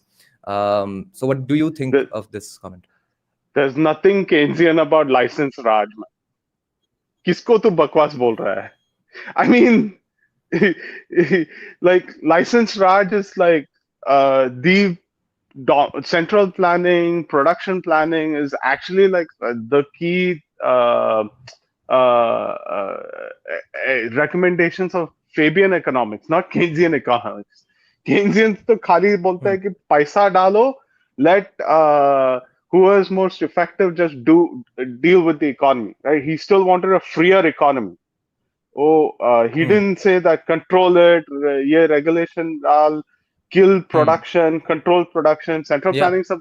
That's not Keynesian. He was basically like, give the business a free hand, but government should be there to support the economy when business fails. He is all about market failures, not about controlling the economy. Yeah. Okay then. Thanks, M. Shastri. Talk to you later in some other live stream. Talk to you later. Now we'll have Rishabh here. Yeah. Rishabh, are you still here? Yeah, I'm still here. Go ahead. Yeah, Dada, just wanted to make a few quick points just on this whole Nehru and West India USSR vassal thing. Now, to use a leftist talking point, see, sovereignty is a spectrum. Yeah, if you want to, even a unbelievably tightly controlled country like North Korea is not 100% sovereign, right? So, it and even the US, a superpower with like the US is not 100% sovereign. Israel and the Saudis can affect their policy decision, as we're seeing right now. Over here, we need to understand one thing. See, okay, there would be pros and cons. By and large, because we were leaning towards the Soviets, our parents and grandparents had difficult lives, but we are getting significantly easier lives. Our children will have much better lives because our overlord collapsed. Flip side, mein, if we were US, we had leaned towards the US. Our parents, our grandparents would have had difficult lives no matter what. Our parents would have seen the boom that the rest of Southeast Asia basically saw in the 70s. And we would be somewhere between where Thailand is today and where South Korea is today.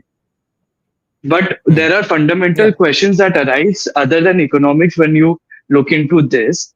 How would you stop the missionaries? Right? We wouldn't. They would be as effective today as they are, I think. Yeah, look at South Korea, what they've done there. So, by and large, we have to understand, and Japan, of course. So, by and large, we have to understand. See, one good thing that happened, like sovereignty wise, was if we had gone the US side, is the US would have found it very easy to, reach us. They had bases in the Middle East, throughout the Southeast Asia, throughout Pacific. With the Soviets, let's be honest, we became a vassal state of them in the 70s. I could say that because we were leaning more, the power of balance had shifted from us being partners to us being slightly subservient. We wouldn't say like vassal, like we weren't like Poland or Ukraine, of course, but we were heavily in their camp from the 70s onwards. But there was always this one firewall in Afghanistan and Pakistan. It was very difficult for them to exert direct territorial influence over us. So that way we got lucky in a way. But of course, economically, it did create a lot of problems. Now over here, there also came about two very important discussion points that I would want to address. Number one about Nehru, number two about Indira. Okay. So Nehru, if anything, उससे ज्यादा बड़ा true believer आज तक पैदा नहीं हुआ है. He was a true believer in Hindi Chini Bhai Bhai. He was a true believer in everything he said.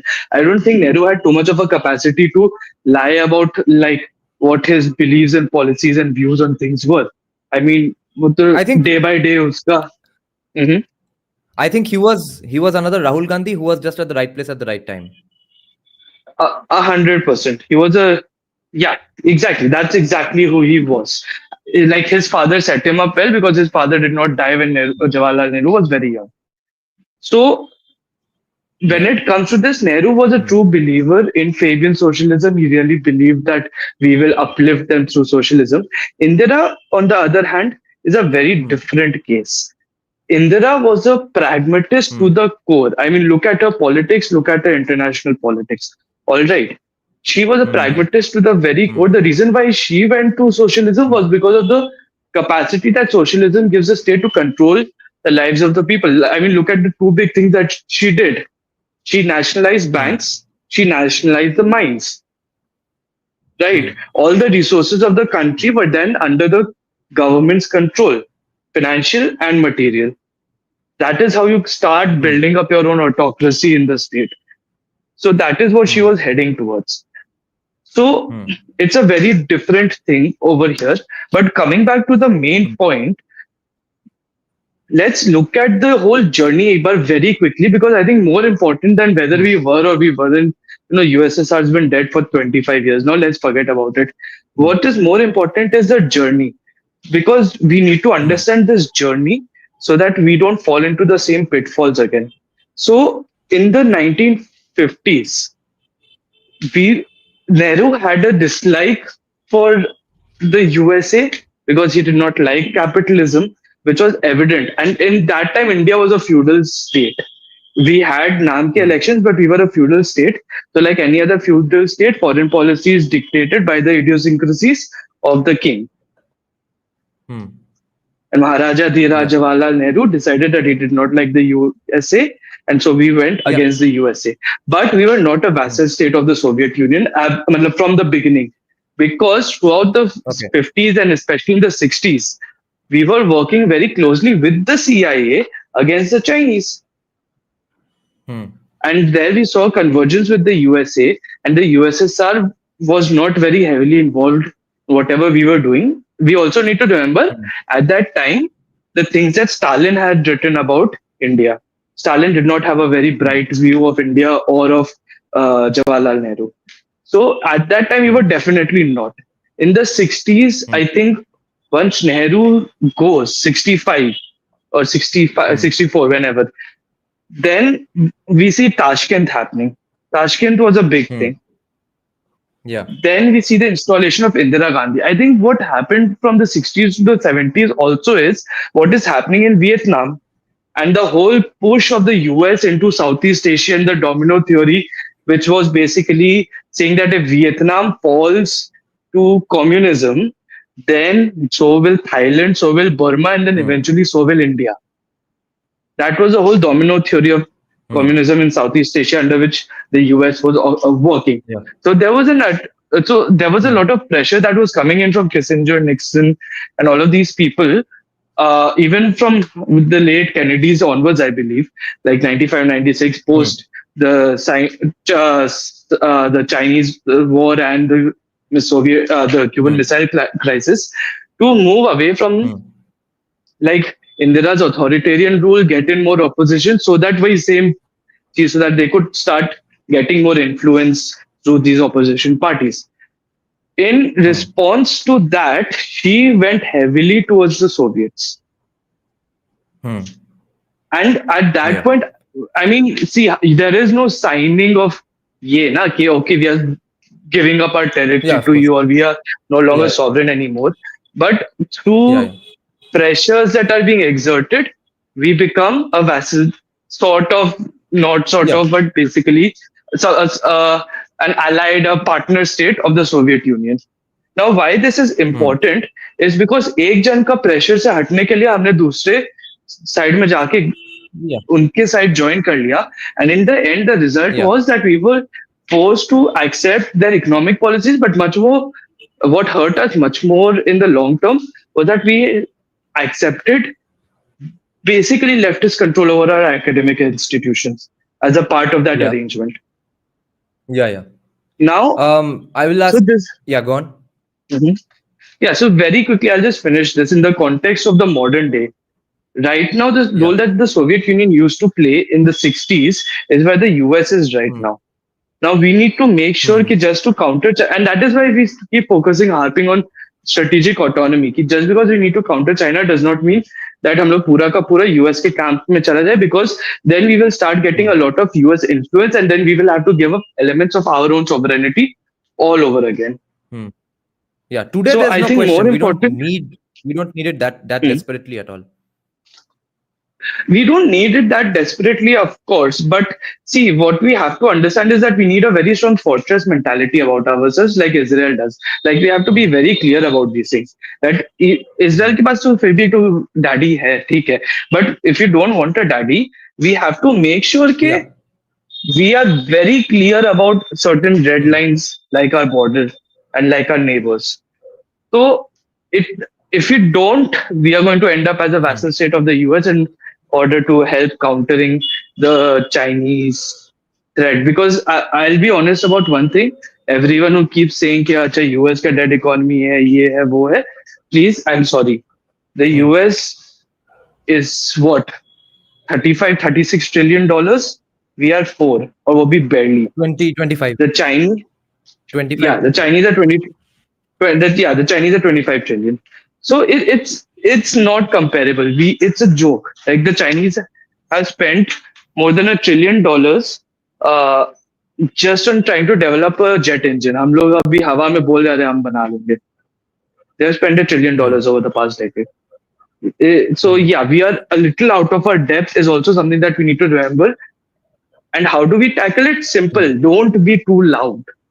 Like, this guy used to say, the guy who did all the reforms in China, be quiet, bide your time.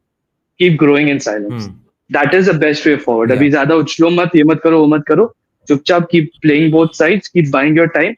And when the time comes, you will be strong enough to be independent. That's not something we ever do, because that's the paper on this topic only, right? Premature emulation and India's flailing state. Yeah, exactly. Yes, that is our core issue right now. Yeah. That's all I was saying. I have one question for you. What do you think USA would want from India or gain from India from making us their vassal state, because then it would mean that Pakistan becomes USSR's ally, right? And they would not really bomb us for oil and stuff. We don't have that. All they would want is our markets, right? They would want our soldiers to die fighting in the Himalayas against the Chinese so that they can defend Taiwan. Yeah. See, and also markets तो अभी है, कौन सा नहीं है, कौन सा चीज है जहाँ पे वो लोग घुसे हुए नहीं है. You can ban Chinese apps. Instagram को ban करके दिखाओ.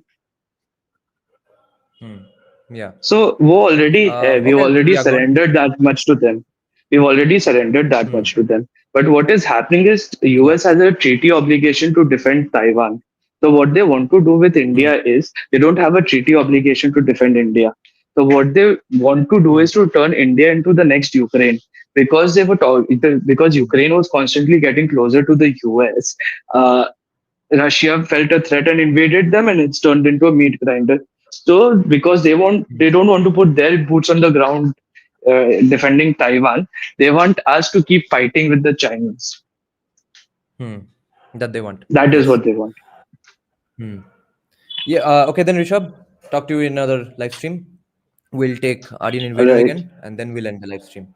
Thanks, Rishabh. Right. Bye, Dada. Good night. Good night.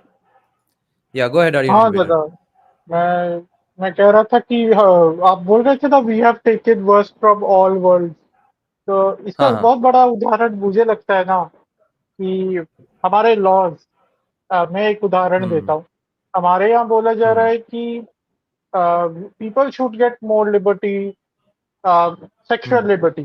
चलिए सेक्सुअल लिबरेशन का उदाहरण देते हैं. तो premarital intercourse should be normal. कोई बात नहीं, पर उसमें फिर हम लोग rape on false promise of marriage भी रखेंगे. उसमें हम क्या बात झूठ बोल के मेरे को बहका दिया और वो सब भी रखेंगे, है ना. तो ये जो झूठ बोल के बहका दिया और rape on false promise of marriage है, ये आपका ब्रिटिश पेट्रियार्कल, मतलब उन लोग का जो कंजर्वेटिव आइडिया वहां से आया है. और यहाँ ये जो है कि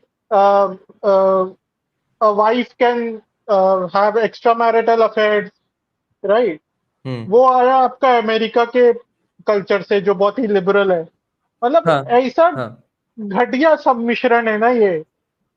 तो आप सोचिए, यहाँ पे एक पेट्रियार्कल कल्चर ऑफ इंग्लैंड जहाँ पे मेन के लिए ट्रेडिशनल रोल्स, तुम पैसा देते जाओ, एलिमनी देते जाओ, मेंटेनेंस देते जाओ, और यहाँ महिलाओं के लिए फुल लिबर्टी कि तुम जिसके साथ मन चाहे भागो घूमो.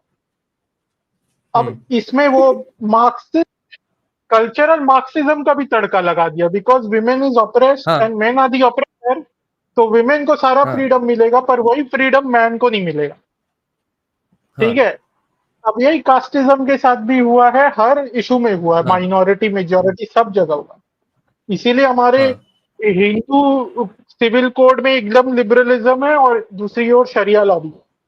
तो ये बहुत ही ऐसा खिचड़ी बना है ना हमारे देश में, इतना टॉक्सिक खिचड़ी है ये, जिसका कोई अंत नहीं. यहाँ पे इस्लामिक लॉ भी है, यहाँ पे आपका चाइना का माओइज्म भी है, यहाँ पे आपका ब्रिटिश का जो कंजर्वेटिज्म है वो भी है, वहाँ पे यहाँ पे अमेरिका का लिबरलिज्म प्रोमिस्क्यूअस कल्चर जो है वो भी है. मतलब सबका घटिया चीज. जो नहीं है वो है कि हिंदू धर्म का अच्छा चीज. ठीक है. तो ये एक इशू है. हाँ राइट. तो एक और इशू मैं बोल रहा था कि अमेरिका का जो, यदि हम वैसल स्टेट बन जाते तो क्या होता. अब आप बताइए, मैं कोई ये नहीं कहूंगा कि नहीं हमें बन जाना चाहिए था वैसल स्टेट, बट क्योंकि कंपैरिजन है कि यूएसएसआर या अमेरिका, तो पॉइंट है कि मान लीजिए हम वैसल स्टेट नहीं बन जाते तो क्रिश्चियन मिशनरीज आ जाते और हमारा भी फैमिली सिस्टम बर्बाद हो जाता, क्योंकि जैसे जापान में हो रहा है और वो हो रहा है उनका जो आइडिया, राइट. अभी कौन सा नहीं हुआ. उनके एनजीओ घुस के तो लॉस बनवा दिए. बहुत अद्भुत अद्भुत जो लॉज है जिसके कारण अब सोसाइटी बिखर रहा है भारत का, स्पेशली हिंदू सोसाइटी, वो तो अमेरिकन एनजीओ घुस के बना दिए। हम गरीब भी रह गए और हमारा समाज भी टूट रहा है। हमारा समाज का व्यवहार है अमेरिका जैसा, पर पैसा है हमारा सब सहारन अफ्रीका जैसा, तो हम दोनों ओर से मार खा रहे हैं। तो मुझे कभी कभी लगता है कि यदि क्रिश्चियन बन जाते तो वो ज्यादा अच्छा होता यदि हमारे पास पैसा हो। इस परिस्थिति मेरा से सब सब्सक्राइबर आज जुड़ा दो भाई। ठीक है, और 5 सब्सक्राइबर। आप बहुत अच्छे से जानते हैं कि मैं कितना कट्टर हिंदू हूं और मैं कितना आपसे भी ज्यादा ट्रेडिशनलिज्म और डीकोलोनाइजेशन की बात करता हूं। तो जब मैं ये कह रहा हूं तो आप सोच लीजिए कि कौन कौन कह रहा है ये बात। ठीक है, क्योंकि द पॉइंट इज कि हमारा जो बैकवर्डनेस है वो भी हमारे हिंदू कल्चर को नहीं बचा पा रहा है। That is the point. वो भी तो अंत में तो एनजीओ वाले ऐसे घटिया पॉलिसीज लाके हमारे कल्चर को तोड़ ही रहे हैं ना। That's the point. उससे अच्छा पैसा ही कमा लेते हैं। तो और दूसरा है कि ये साउथ कोरिया का सब उदाहरण दे रहे कि वो तो क्रिश्चियन बन गया। मैं ये पूछ रहा हूँ, किसी ने पढ़ाई लिखाई की हो इस विषय पे तो मैं उनसे पूछता हूँ कि जापान कैसे ईसाई नहीं बना? वो भी तो अमेरिका के ही उसमें है, मंडल में। और दक्षिण कोरिया कैसे ईसाई बन गया? जापान कैसे बच गया उस मत परिवर्तन से या संस्कृति का उस प्रकार का परिवर्तन? अभी भी आप जापान को देखेंगे तो आपको पता चलेगा। तो ये भी एक प्रश्न उठता है। तो मुझे लगता है कि हम लोग खुद कंफ्यूज्ड है कि हमको किसको अपनाना चाहिए, किसको नहीं अपनाना चाहिए। और दूसरी बात है कि पता नहीं हमारे साथ ऐसा क्या हुआ कि हमने सब घटिया चीजें दी। मुझे सच में समझ में नहीं आता कि how did we create a perfect storm. ये इंडिया से कोई सीखे कि सबसे बढ़िया स्टॉर्म कैसे किया जाता है। तो वही मैं कहूंगा इसमें, ये बहुत बहुत लफड़े वाली बात है। इसका कोई स्पष्ट उत्तर मेरे पास भी नहीं। इसका अलग से डिस्कशन और डिबेट करना पड़ेगा। सिर्फ इस टॉपिक में एक दिन ऑडियंस इंटरेक्शन करना पड़ेगा। Should we have become America's vassal state? इसमें बढ़िया डिस्कशन होने वाला है। उस दिन सबको इनविटेशन है, सबको आके बवाल करो, डिबेट करो। हाँ बोलो। नहीं, personally even I don't believe that we should have become a vassal state, पर उसके लिए आपको अपनी बुद्धि चाहिए। और वो बुद्धि आती है एकेडमिया से, और हमने कहाँ वो लगाया? जो पॉलिसीज होंगे, फ्रेमवर्क्स होंगे कि हमारा देश कैसा बने, या इजराइल ने जो किया कि इजराइल अमेरिका को अपना पिता मान दिया, पर उसने अपने कल्चरल बाउंड्रीज को बहुत प्रोटेक्टेड रखा है कि नहीं, इजराइल इज अ यहूदी स्टेट, उसके साथ कोई कॉम्प्रोमाइज। इजराइल इज अ यहूदी स्टेट और वो यहूदी लोग की रक्षा करने के लिए ही है। वो डेमोक्रेटिक है, वो लीगली सबको इक्वल राइट्स देता है, पर जो मेन उनका गोल है कि प्रोटेक्शन ऑफ यहूदी आइडेंटिटी और उनका जो सिविलाइजेशन है वो उससे वो कभी नहीं दिया, चाहे वो लेफ्टिस्ट हो राइटिस्ट हो, इजराइल सब एक है। Exactly. Yes, except the Orthodox Jews who believe Israel should not exist because God didn't want it to exist in the first place. वहाँ के ट्रैड्स भी वैसे ही हैं। तो वही है कि इंडिया को इस विषय में सोचना चाहिए। आर्यन, हाँ ठीक है दादा। Yeah, then we'll take it up on another live stream specifically for this topic as well. Yeah, see you soon, Aryan. ठीक है दादा। I'll just take this comment from VXT, comment on it, and then we'll go offline for today because it's raining heavily, Mushin. That's why I'm not going to be able to take you in anymore, okay? Because I need to shut down my computer. So VXT is saying, instead of comparing with South Korea and Japan, also remember Nigeria, Guyana, Argentina were also USA vassal state. I would say VXT, Argentina actually benefited from being a vassal state from USA back when commies didn't destroy the country. It's still, they still have something to rebuild, or at least not lose completely. And now that they are pretty much a USA vassal state again, they are benefiting again. Guyana, Nigeria are great examples of how geography is going to be a bane for some countries. This is in Thomas Well books as well. Why Africa never succeeds, no matter who colonizes them, they are on the losing end forever. It has to do something with their geography, I think. Okay then. Thanks a lot, guys. Thanks a lot for this very fruitful discussion. We will have we came up with lots of, I think, random tangents which we need to pursue and think on harder further. I don't have that many I think hard drawn conclusions right now. They've been bailed out by IMF more times than Pakistan, right? But that's because of their commie policies, not because they were USA's vassal state, right?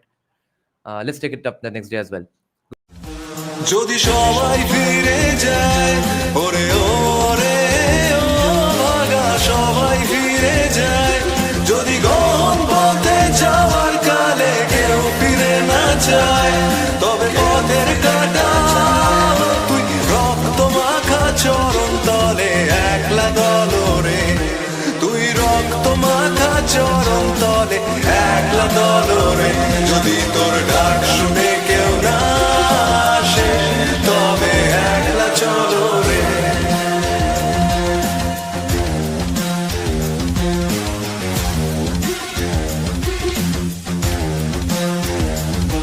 যদি আলো না ধরে ওরে ওরে ও ভাগা আলো না ধরে যদি ঝড় বাদলে আধার রাতে দুয়ার দেয় ঘরে তবে বজ্রানলে বুকের পাঁজর জ্বালিয়ে নিয়ে একলা চলো রে আপন বুকের পাঁজর জ্বালিয়ে নিয়ে একলা চলো রে যদি তোর ডাক শুনে কেউ না আসে তবে একলা চলো রে